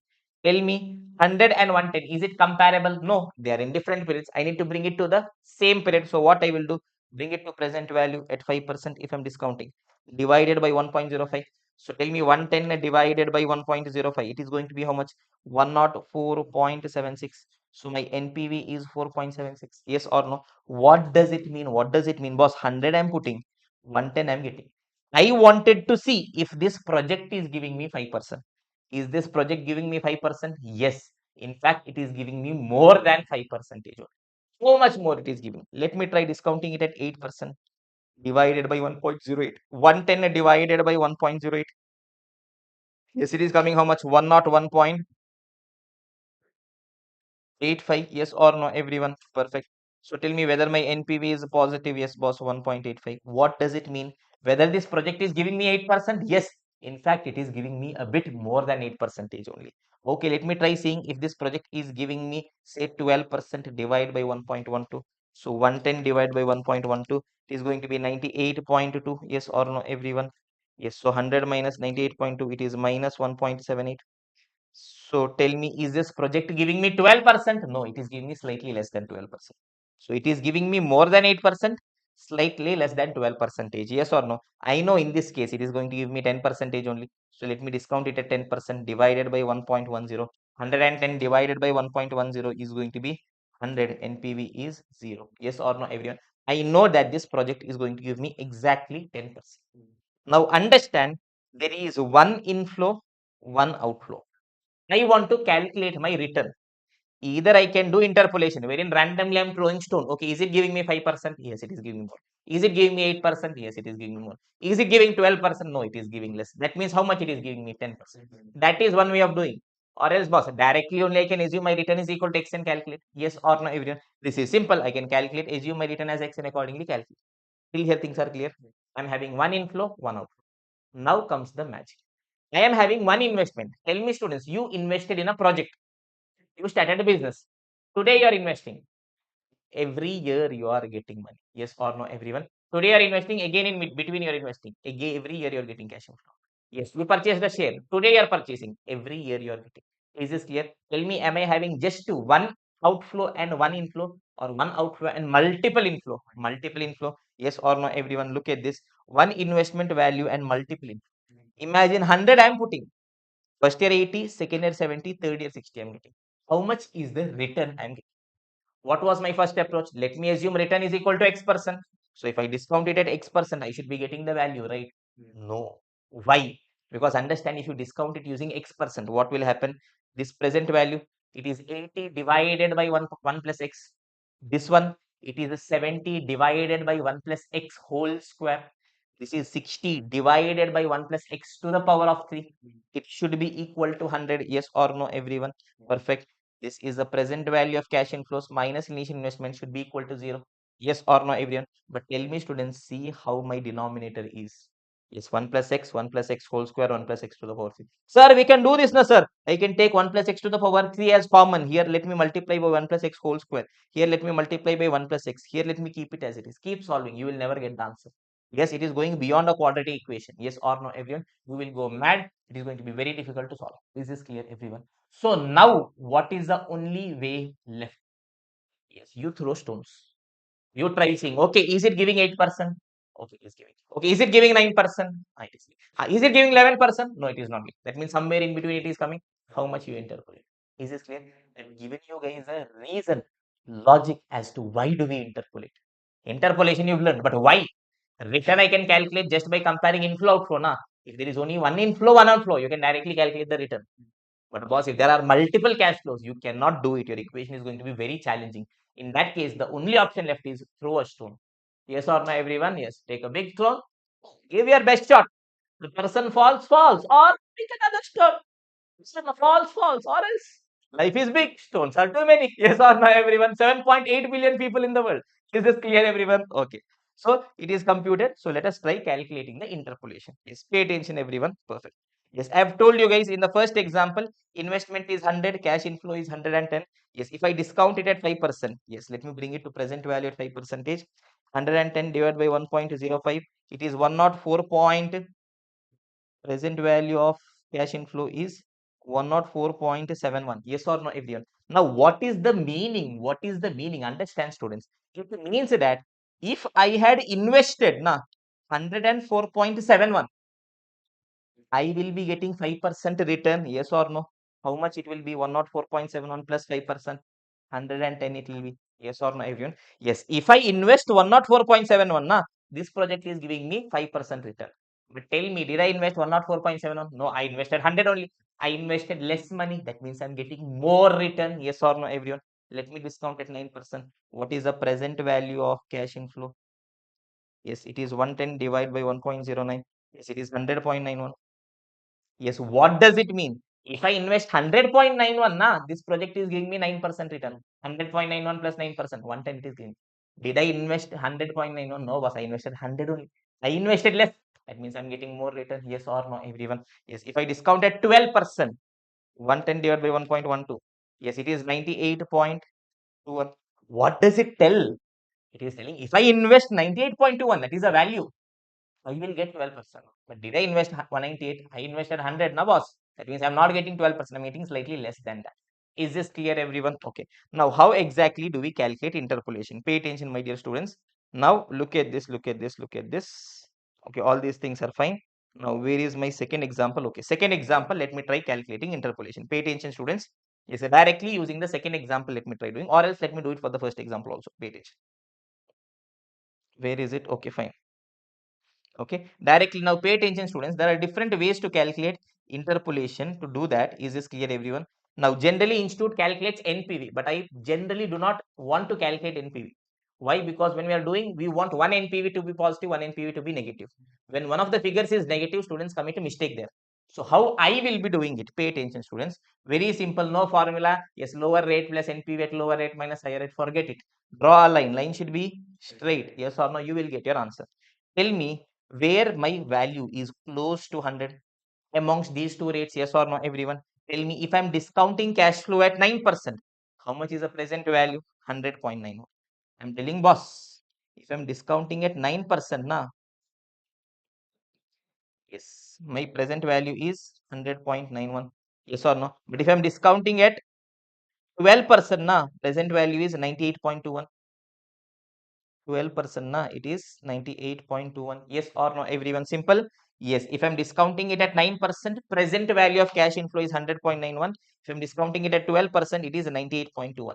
It means if I'm investing 100.91, na, I'm getting 9% return. If I'm investing 98, na, I'm getting 12% return. But tell me how much I am investing. I am investing 100, na. So how much return I am getting is what I want to see. Is this clear, everyone? Okay. Now I will start from one of the places. Okay. Yes, mark your territory. The way dogs before doing a susu, they will first go. Yes, mark their territory, then they will do. Yes or no? Mark your territory. From where you are starting the calculation. I am starting from 9%. Okay. I am telling, okay, boss. If I invest 100.91, I am getting 9%. But did I invest 100.91? I invested 100 only. That means I'm getting a bit more than 9%. A bit more than 9%. How much more? Okay. If I increase my discounting rate by 3%, yes or no, from 9 to 12, if I increase the discounting rate by 3%, yes or no, yes, my present value of cash inflows, value of the asset will fall from 100.91 to 98.21, 100.91 to 98.21 will fall by 2.7, yes or no, everyone? Simple, simple, simple. Percentage value. Yes, if I increase 3%, value will decrease by 2.7. Yes or no, everyone? Now tell me, do I want to decrease my value? Yes, I want to decrease my value, but how much only I want to decrease my value? I want to decrease my value. Yes, where am I standing? Where am I standing? Yes, mark your territory. I am standing at 9% at 100.91. Yes, from 100.91, I want to bring it down to 100 only. How much only I want to reduce? Was I want to reduce it by 0.91 only? Yes or no, everyone? I want to reduce it by 0.91 only. That means interest rate should increase by how much? Increase by how much? Cross multiplication. Yes or no, everyone? 0.91 into 3 divided by 2.7. 0.91 into 3 divided by 2.7. Is it coming 1.01 percentage? Yes or no, everyone? Yes, it is 9 plus 1.01. 10.01 percentage. Basically, in percentage. Is this clear, everyone? Yes or no? Did I use any of the formula? Absolutely no. Simple. Draw a line. Line should be straight. Use cross multiplication. As simple as. Yes or no, everyone? Okay. Now, the same question I can do through another approach also. Same. Pay attention, students. I am not going into NPV because once we get into NPV, now, firstly, calculation of NPV is one extra step. Secondly, one of the NPV will be negative. From 5 to minus 2. Some of you guys in the calculator will do 5 minus 2, 3. I commit mistake and come. I don't want you guys to do that. If there is a way for us to avoid mistake, let us do that approach wherein we don't commit mistakes only. Yes or no, everyone? Okay, now, second approach. Same story, yes or no, everyone? Now, yes, I am changing where I'm standing. I am telling here I am starting. Let me start from 12%. Is this clear, everyone? Okay, pay attention, pay attention, pay attention. Yes, I am starting with 12%. I'm telling if I invest 98.21, na, I am getting 12%. Tell me, did I invest 98.21? No, boss. I invested 100. I put more money. That means I'm getting less return, yes or no? So it should be minus. That is one way of doing it. Now, simple. Mark your territory. Where are you standing? 12%. I am telling if my discounting rate falls from 12 to 9, that is my discounting rate falls by 3%. What happens to value of the asset? Value of the asset increases. How much? From 98.21 to 100.91. Yes, 2.7 it increases. Yes or no, everyone? Simple. If discounting rate falls by 3%, value of the asset increases by 2.7. Is this clear, everyone? Yes. I want my value of asset to increase. Where am I standing? Where am I standing? Don't tell your house name. Yes, where am I standing? Here at 98.21. I want the value of this to go from 98.21 to 100. So I want it to increase by how much? I want it to increase by 1.79 only. Tell me if my value has to increase, discounting rate has to decrease, how much it has to decrease? Cross multiplication 1.79 into 3 divided by 2.7 into 3 divided by 2.7. It is 1.988 or 1.99. So it is a 12 minus 1.99. Is it 10.01%? Is this clear, everyone? Simple. Yes or no? If you want, you can calculate NPV and accordingly do it as well. But I generally do not prefer it. 2 steps extra again, chances of committing mistakes. Is this clear? Trust me, I myself don't know the formula of interpolation. Lower rate NPV plus higher whatever nonsense. Is this clear, everyone? Draw a line. Line should be straight. No cross multiplication. As simple as that. Is this clear, everyone? Okay. Now using this, one more example. The second example that we had. Okay, boss. 100 I'm investing. First year 70, 60, 50 I'm getting. Yes or no? How much is the actual return I'm getting? Yes, let me try discounting it at 10%. I am arriving at NPV. Here did I calculate NPV only? Okay, let me not go into NPV calculation. Let me just calculate the value of the asset. In value of the asset, this will not be there. Yes or no? Value of the asset, it is present value of future cash flows. Yes or no, everyone? Tell me how much it is. 70 into 0.909, 60 into 0.826, 50 into 0.751. Is it 37.55? Yes. 70 into 0.714, 60 into 0.510, 50 into 0.364. Is it 18.2? 18.2, 100? Okay, wait, I did not do grand total. Okay, it is 98.78. Okay, fine. This is 105.11. First one is wrong. Okay, 70 into 0.909, 60 into 0.826, 50 into 0.751. Okay, I did not do grand total. It is 150.74. Yes or no? Moral of the story, do not forget pressing grand total. Is this clear, everyone? Okay, fine. Yes, last one is 70 into 0.741. Yes, 60 into 0.549.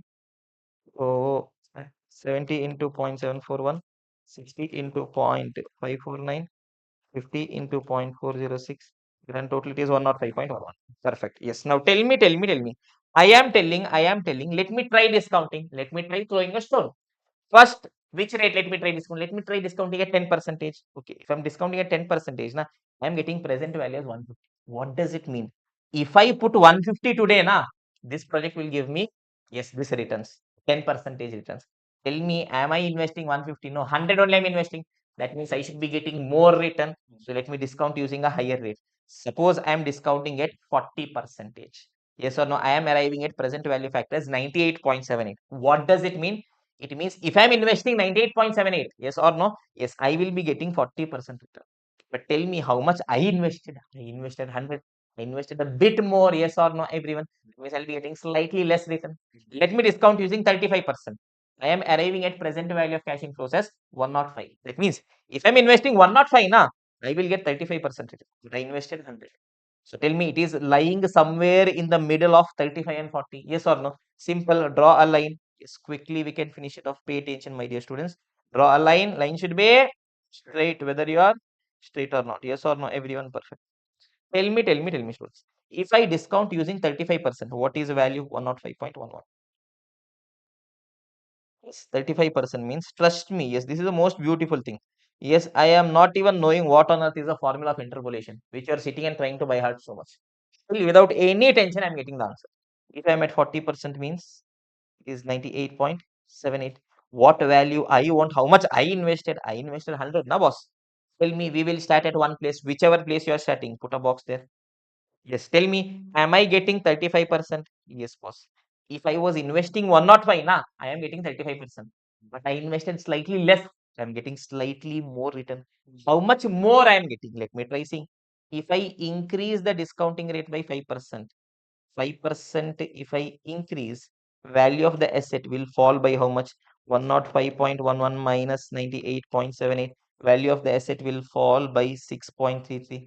Yes or no? But in our case, do I want the value of the asset to fall by 6.33? No. I want it to be 100. That means I want it to fall by how much only? 5.11 only. That means how much only I should increase the rate? It is going to be 5.11 into 5 divided by 6.33. It is 5.11 into 5 divided by 6.33. It is going to be 4.03 plus 35. It is 39.03%.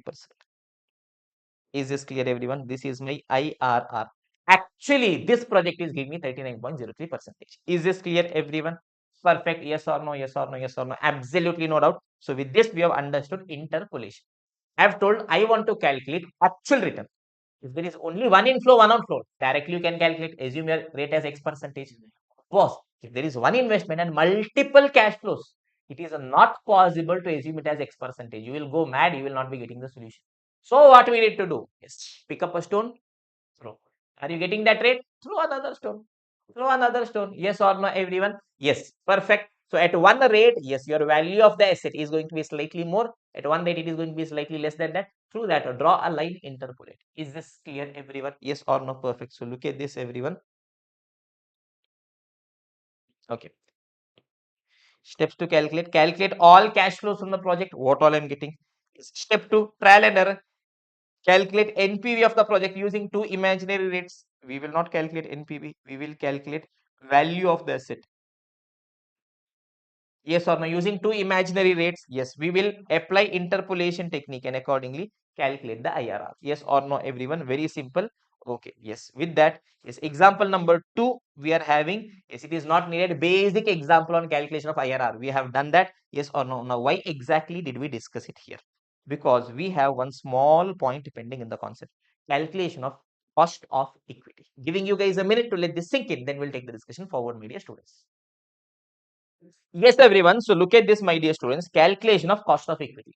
Now, what all different ways the question can come wherein cost of equity is missing for us. In that, what all I should do at one single place only we brought. Pay attention, everyone. What all situations can be there? Situation number 1. If beta is given in the question. Yes, if beta is given and question is asking how much return my equity holder wants. That means I should be calculating CAPM. Yes or no? Cost of equity is risk-free rate plus beta into RM minus RF. Yes, this way we have already seen so many situations. Yes or no, everyone? Now, in case of Gordon's growth model, sometimes what the question does is, question will give you first year's dividend. Question will give you growth. Question will give you price of the asset or value of the asset. Only cost of equity will be missing. What I can do? I can just keep cost of equity as a missing figure and accordingly solve yes or no, everyone. Calculate KE as a missing figure. P naught price, it is a D1 divided by KE minus G. Yes, they will tell today's price is this much. I'm getting this much dividend every year, this much growth. That means what is the return for the equity? I can calculate it as a missing figure, yes or no, everyone perfect. But this can be done only in case of Gordon's growth model. Now imagine in all other situations, suppose there is a case of variable growth, wherein question is telling first year dividend is 10, 12, 15, 18, 20. And again, fifth year end price also I am calculating. Yes or no? In this case, I am investing today 100. Yes. How much is the actual return equity holders are earning? Cost of equity. Tell me, can I, yes, calculate it using beta? No. Can I calculate it using Gordon's growth model? No. But I know this much I am investing, this much I am getting. So at what rate I am getting, I will interpolate and accordingly calculate. Is this clear, everyone? So we will use the interpolation technique to calculate cost of equity. Pay attention, students. Yes, one example we are having, questions we are having. Quickly, taka, tak, let us try doing it, my dear students. Look at this. We are having example 9 from our workbook. So quickly, let us go into example number 9.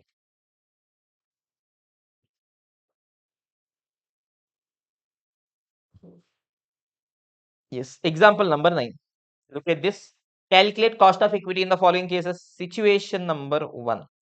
Calculate cost of equity. If D naught is 100, growth is 5%, P naught is 2100. Tell me, students, D naught is 100 rupees, growth is 5%. That means D1 is going to be how much? 105. So I know the formula for price. It is D1 divided by KE minus G. Yes or no, everyone? Now, this is ideally the formula for value. But I've told institute will use value price interchangeably. It is assuming that, okay, security is correctly priced, so value and price is same. So tell me D1 is 105. Yes or no, everyone? Okay. Cost of equity, I don't know. Growth is 5%. P naught is given 2100. Yes or no, everyone? So can I simplify this? Yes, boss. 105 divided by K minus 0.05. So this goes to the other side. 2100 into K minus 0.05 is 105. Bring this here. So it is 105 divided by 2100. This minus comes this side, becomes plus 0.05. So 105 divided by 2100 is 0.05 plus 0.05. It is going to be 0.10. That is cost of equity is 10%. Is this clear, everyone? Now look at the second situation. Pay attention. Company expects to pay a dividend of 50, 70, 100 in the first 3 years. Great. Investor expects to sell the share at 800 at the end of third year. End of third year, he's telling that 800 I will sell. Calculate cost of equity. If the current market price is 750. 10% discounting is given, 12% is given. If discounting rates are given, using those rates only, I will calculate. First, draw a line, see your cash flows. How much I'm investing today? 750. How much I'm getting in the first year? 50, 70, 100. With that in the third year, 800 also I'm getting. Yes or no, everyone? Perfect. Let me do one thing. Let me try calculating the value of the share. It is present value of future cash flows. At 10%, if I discount, na 50, 70, 900, my value of the share is 779. That is, if I invest 779, na, I am getting 10%. But tell me, did I invest 779? I invested 750 only. That means I'm getting slightly more return. So let me discount at 12%. At 12%, I'm getting 741.24. Means if I invest 741, na, I will get 12%. So tell me, did I invest 741? No, I invested 750. Slightly more amount I invested. That means slightly less return I'm getting. So somewhere between 10 and 12, I'm getting. Interpolate. Tell me, students, at 10 percentage, 779.17. At 12 percentage, 741.24. Yes, I want to know at 750 what is the value. Mark your territory where I am standing. Pick up any one spot. 10 percentage. So 10 percentage, anyways, I'm getting. In fact, I'm getting slightly more than 10 percentage. Plus, tell me, if I increase the discounting rate by 2%, value of the asset will fall from 779.17 to 741.324. It falls by 37.93. 2% if I increase, 37.93 it will decrease. Yes. Do I want the value to decrease? Yes. But from 779.17 to 750 only, I want the value to decrease by 29.17 only. That means how much should be the percentage change? Cross multiplication, 29.17 into 2 divided by 37.93. It gives 1.54 plus 10. It is 11.54 percentage. Is this clear, everyone? You guys please pause, try it by yourself. Solutions are anyways available. Is this clear, everyone? Yes or no? Yes or no? Yes or no? Yes. Similarly, situation number 3 is there. Yes, this also you guys can be trying it by yourselves. Now pay attention, exactly similar to situation number 3. We are having question number 12 from our question. I think it is question number 12. Yes, it is question, not question 12. Question number 13. Giving you guys a minute. Please read question 13. Then we will together solve question number 13, my dear students. Yes, everyone, let us have a look at question number 13. Piyush Lonkar and Associates presently pay a dividend of 1 per share and has a share price of rupees 20. Great, boss. If this dividend were expected to grow with a rate of 12% per annum forever, yes, what is the firm's expected or required rate of return using dividend discount model? Tell me, students, what is given? Share price P naught is given, yes or no, everyone? P naught is 20. Growth is given 12%. B is given Now D, it slightly looks a bit controversial. Presently pay a dividend. I think it should be D not, but sometimes there is no trust of institute. What have they taken? Yes, D not only they've taken. Good, fine, no issues. Is this clear, everyone? Okay. Now using this, I know that my P naught is equal to, yes, D1 divided by KE minus G. Yes or no, everyone? Perfect. P naught is given 20. D naught, yes, it is 1 plus 12%, 1.12 divided by KE minus 0.12. Simplify, you will arrive at KE is equal to 17.6%. This was anyways not the reason why we are seeing the question. The reason why we are seeing the question is for the second part. Pay attention. Beautiful part, my dear students. I want you guys to highlight the second part. Beautiful. Crazy it is. Okay. Now, instead of this situation in part one, they're telling, ignore part one, jujube this. Okay. Suppose dividends are expected to grow at a rate of 20% per annum for 5 years and 10% per annum thereafter. Now, what is the firm's expected or required return on equity? What they're asking, boss, they're telling, yes, if dividend will grow at 20% for 5 years and 10% thereafter, what is going to be firm's expected or required rate of equity? Now we are not getting a clear idea. Let us draw a line. Let us see the cash flows. Yes or no, everyone? Pay attention, everyone. Beautiful it is going to be. Yes, draw a line. Tell me, students, first year, 0th year dividend is going to be 1 rupee. First 5 year, how much is going to be the great growth? Question has given 20 percentage is going to be the growth. Yes or no, everyone? Perfect. So first year it is going to be 1.2 plus 20%, 1.44 plus 20%, 1.73 plus 20%, 2.07 plus 20%, 2.49. Is this clear, everyone? 5 years uneven growth. Fifth year onwards, it is going to be constant growth of 10 percentage. Yes or no? Sixth year 10, seventh year 10, eighth year 10, ninth year 10, 10th year 10, so on. Yes or no? So if I want, I can calculate price at the end of fifth year. Step 1, calculate uneven dividends. Step 2, calculate price at the end of uneven growth. Yes, boss. P5. How do I calculate P5? P5 is D6 divided by KE minus G. Can I calculate D6? Yes, boss. What is D6? Fifth year dividend is 2.49. 10 percentage will be the growth. I will get D6. Divided by growth is 10%. Tell me, do I know cost of equity?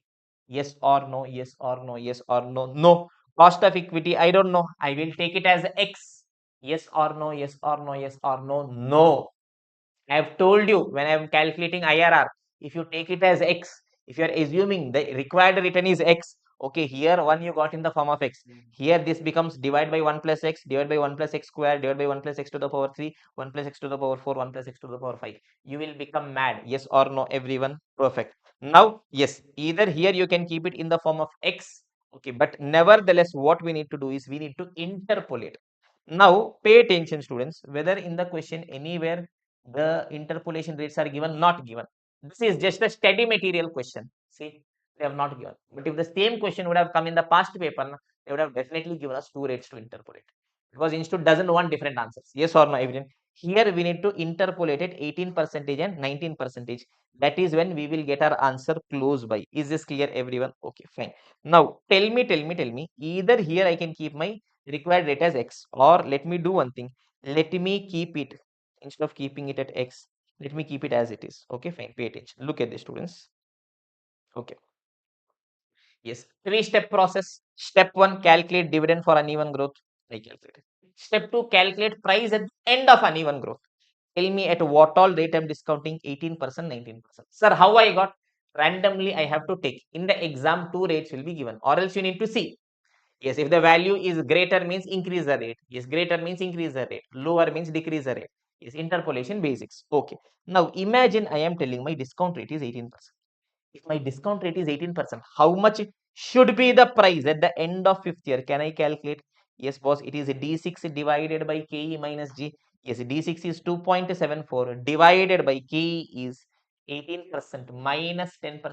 So it is 2.74 divided by 0.08. How much is it going to be, students? 34.25. I'm telling, if my cost of equity is 18%, na, fifth year's price is 34.25.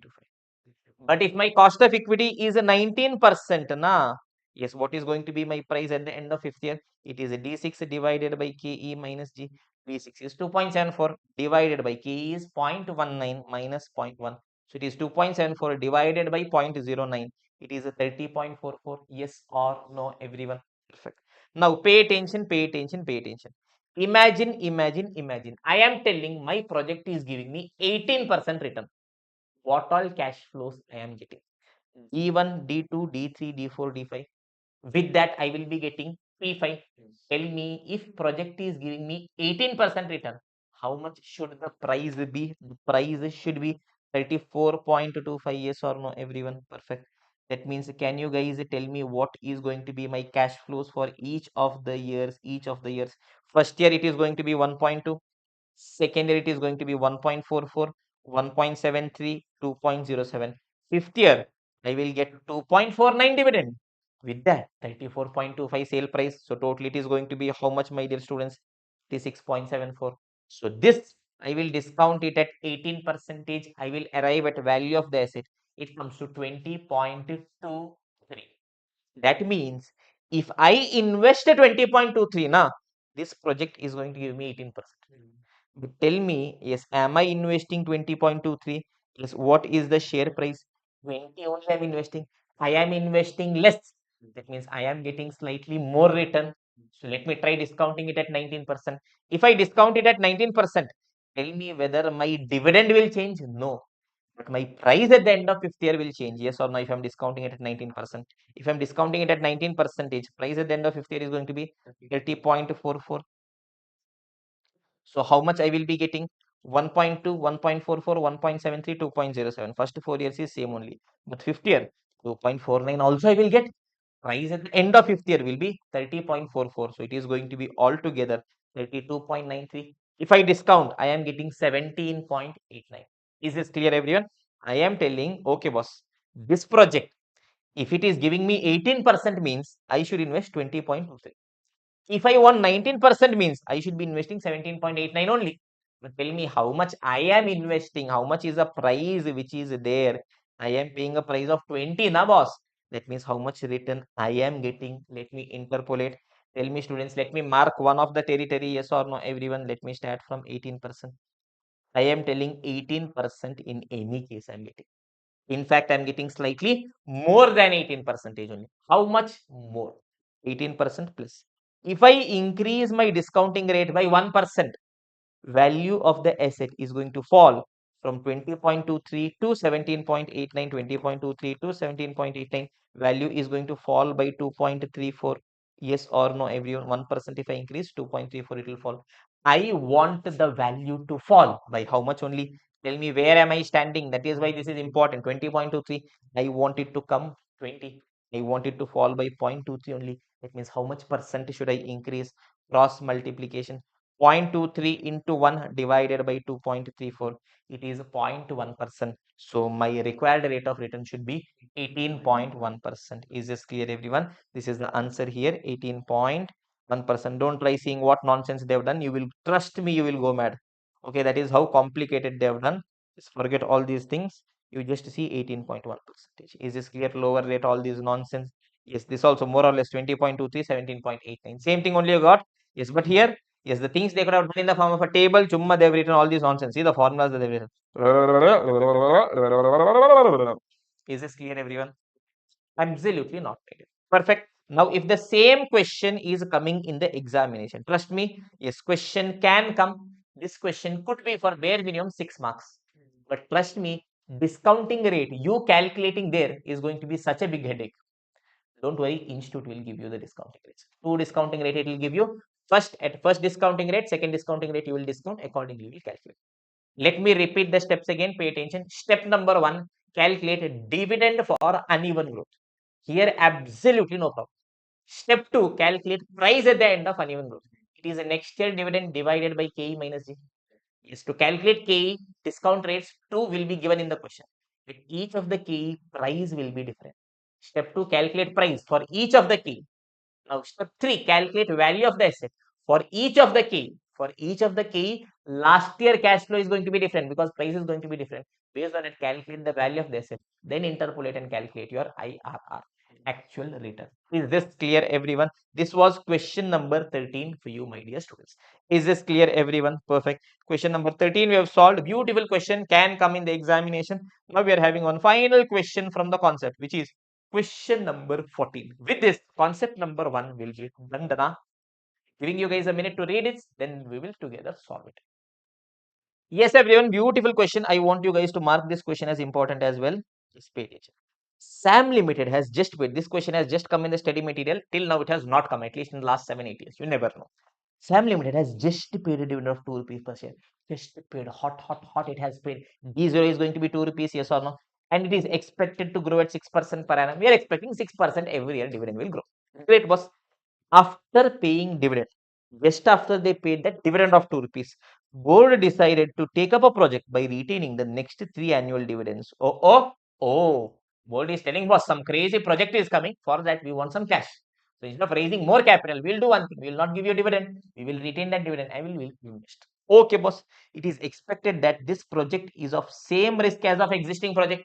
That means I want the same return as my existing return. Great, boss. The results of this project will start coming from 4th year onwards. Is this project's result from when it will start coming? From 4th year onwards, it will start coming. Okay. Dividends will then be 2.5 per share, which will grow at 7% per annum.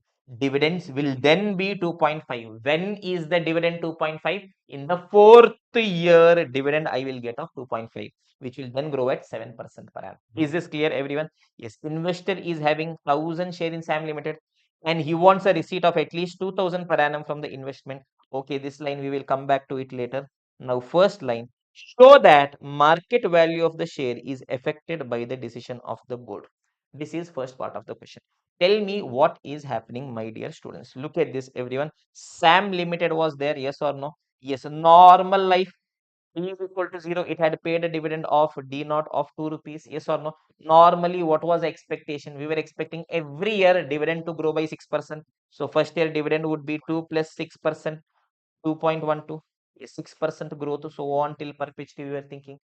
If that was the case, now how much should have been? How much would have been the price? It is D1 divided by KE minus G. 2.12 divided by KE. Whether K is given, should be given somewhere. If cost of capital is 8%, 0.08 minus growth is 0.06. 2.12 divided by 0.02. Yes, 106 is the price. Right now, the price is 106. Is this clear, everyone? Okay. But immediately after paying dividend, yes, what Sam Limited is telling? Sam Limited is telling, boss, this year's dividend you got, na, for next 3 years, please do one thing. Please forget the dividend. Yes, please request. We are telling, okay, why? So 1, 2, 3. For next 3 years, am I going to get dividend? No. They are telling 4th year, pakka promise, pinky promise. 4th year, pakka, I will pay you dividend. I am asking how much dividend you will pay. Saying 2.5 rupees dividend I will pay. And he is telling every year, the dividend will grow by 7%. Tell me, students, 4th year dividend is given, and from here every year my growth is going to be 7%. Can I calculate the price at the end of 3rd year? Yes or no, everyone? Perfect. Yes, 3rd year's price. It is next year dividend divided by KE minus G. Yes or no, everyone? Tell me what is the 4th year? I'm standing at the end of 3rd year. I'm telling boss, next year I'm going to get a dividend. How much dividend I'll get? 2.5. Tell me total how much return I want? 8%. In that every year 7% will come from growth. That means from, yes, dividend I want 1% only. So it is 2.5 divided by 0.01. It is going to be 250. Yes or no? Price is going to be 250 rupees. When? 3rd year. Yes or no, everyone? I want to calculate, to compare. Yes, previous one price was at 0th year. If I need to see whether the price is changing or not, I want the price at 0th year. I am telling boss, price will be 250 when at 3rd year. Yes or no, everyone? That means if this is my story, yes, my price is going to be P3 is going to be 250. But tell me, I as an investor, I am standing today. I am telling today what I am expecting. Tell me, first year am I getting dividend? Second year am I getting dividend? No. Third year am I getting dividend? No. Ajay is the investor. Ajay is telling relationship or share 3 years only maximum. Imagine he has purchased here. Tell me, is he getting first year dividend? No. Second year dividend? No. Third year dividend? No. Third year price he is telling could be 250 because whoever he is telling them to next year onwards they are going to get 2.5. So he will be getting 250. So tell me how much is the value of the share? It is a present value. This you cannot discount. This you cannot discount. This when you are discounting, how many years back you need to bring? 3 year back. What is the discounting rate? 8%. So it is going to be 250 divided by 1.08 to the power 3. How much it is divided by 1.08? It is going to be 198.45. Yes or no, everyone? 198.46. Is this clear, everyone? So requirement number one. Yes, what was the first part of the question that they were asking? Yes, show. What was that? Show that market price of the share is affected by the decision of the board. Yes, when board took the decision of retaining the dividend, whether the market price is changing, changing. Previously it was 106, now it is going to be 198.46. Till here things are clear. Yes, we'll take just a 2-minute break. I will break my fast and immediately we'll finish off this question. It is just a matter of 3-4 minutes. Yes, everyone, part one of the question is over. Show that price is affected by the decision of the board. Yes, price is affected because future cash flows are impacted. Now, what is the next part of the question? Also show as to how the investor can maintain his target receipt from investment for the first 3 years and improved income thereafter, given that cost of capital is 8%. Who is the investor? There is an investor, he is having 1000 share in SAM Limited. Imagine Jaim is the investor. Jaim has purchased 1000 share of SAM Limited and he wants a receipt of at least 2000 per annum from his investment. He is telling every year, Jaim, Papa, is trying to handle multiple people together.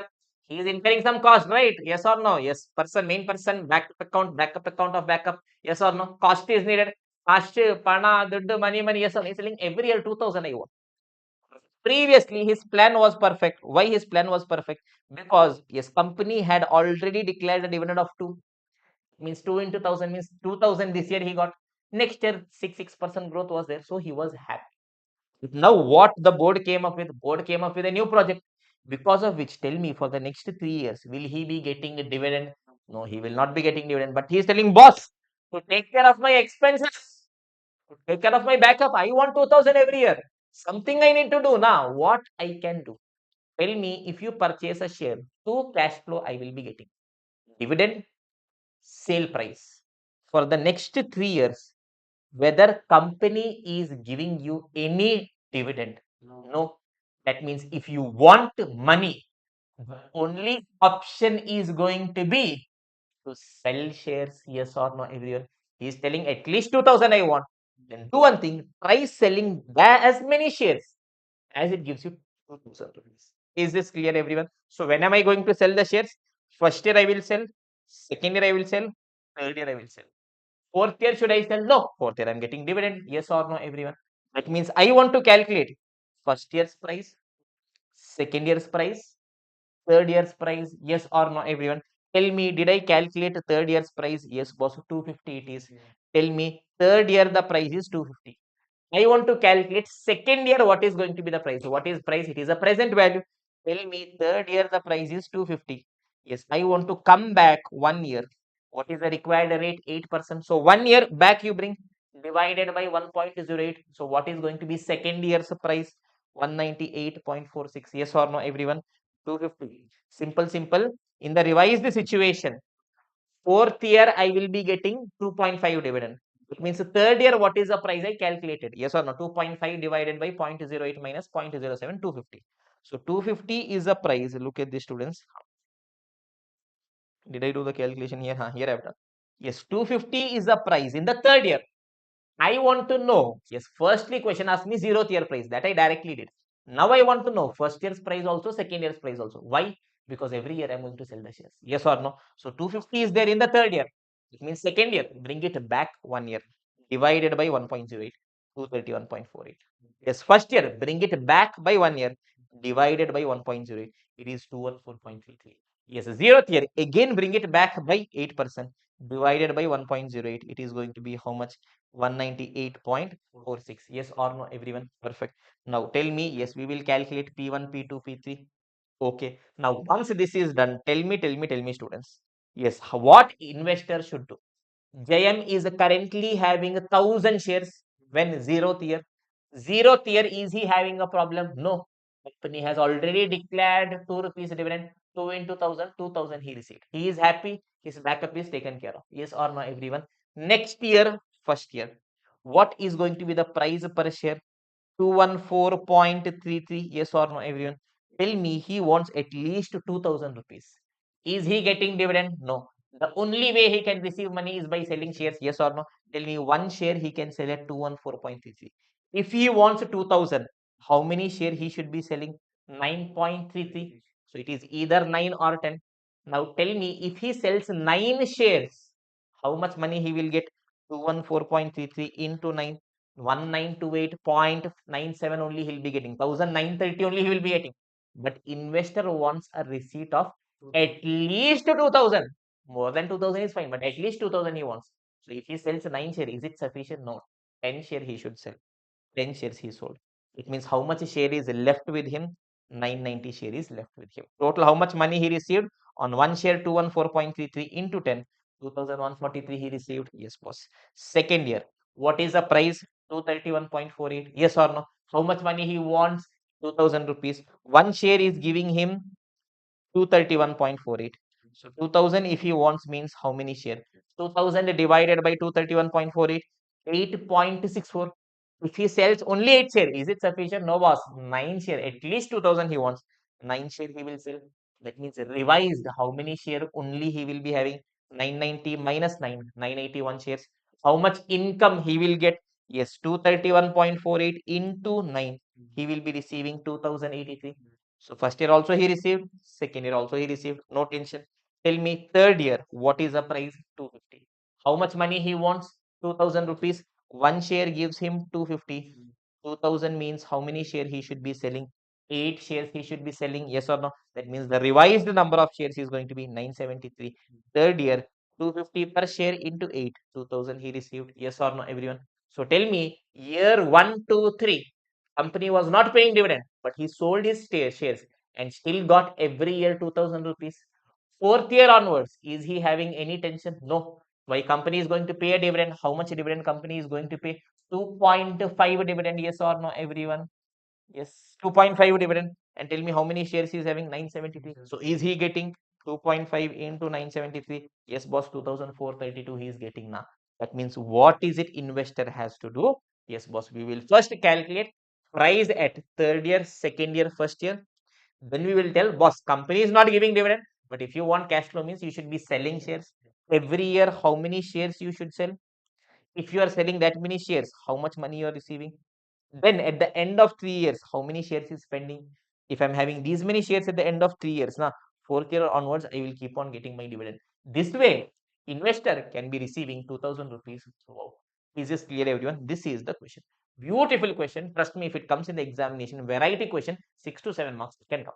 Beautifully, we have understood. Now, solving is something I want you guys is to pause, write by yourselves. This answers is anyways available in the app. If you guys want to refer, you guys can refer it as well. So with this, concept number 1 is done, my dear students. We will discuss, yes, we will take our discussion further. Concept number 2, and that is going to be in the next video. See you guys there. Take care.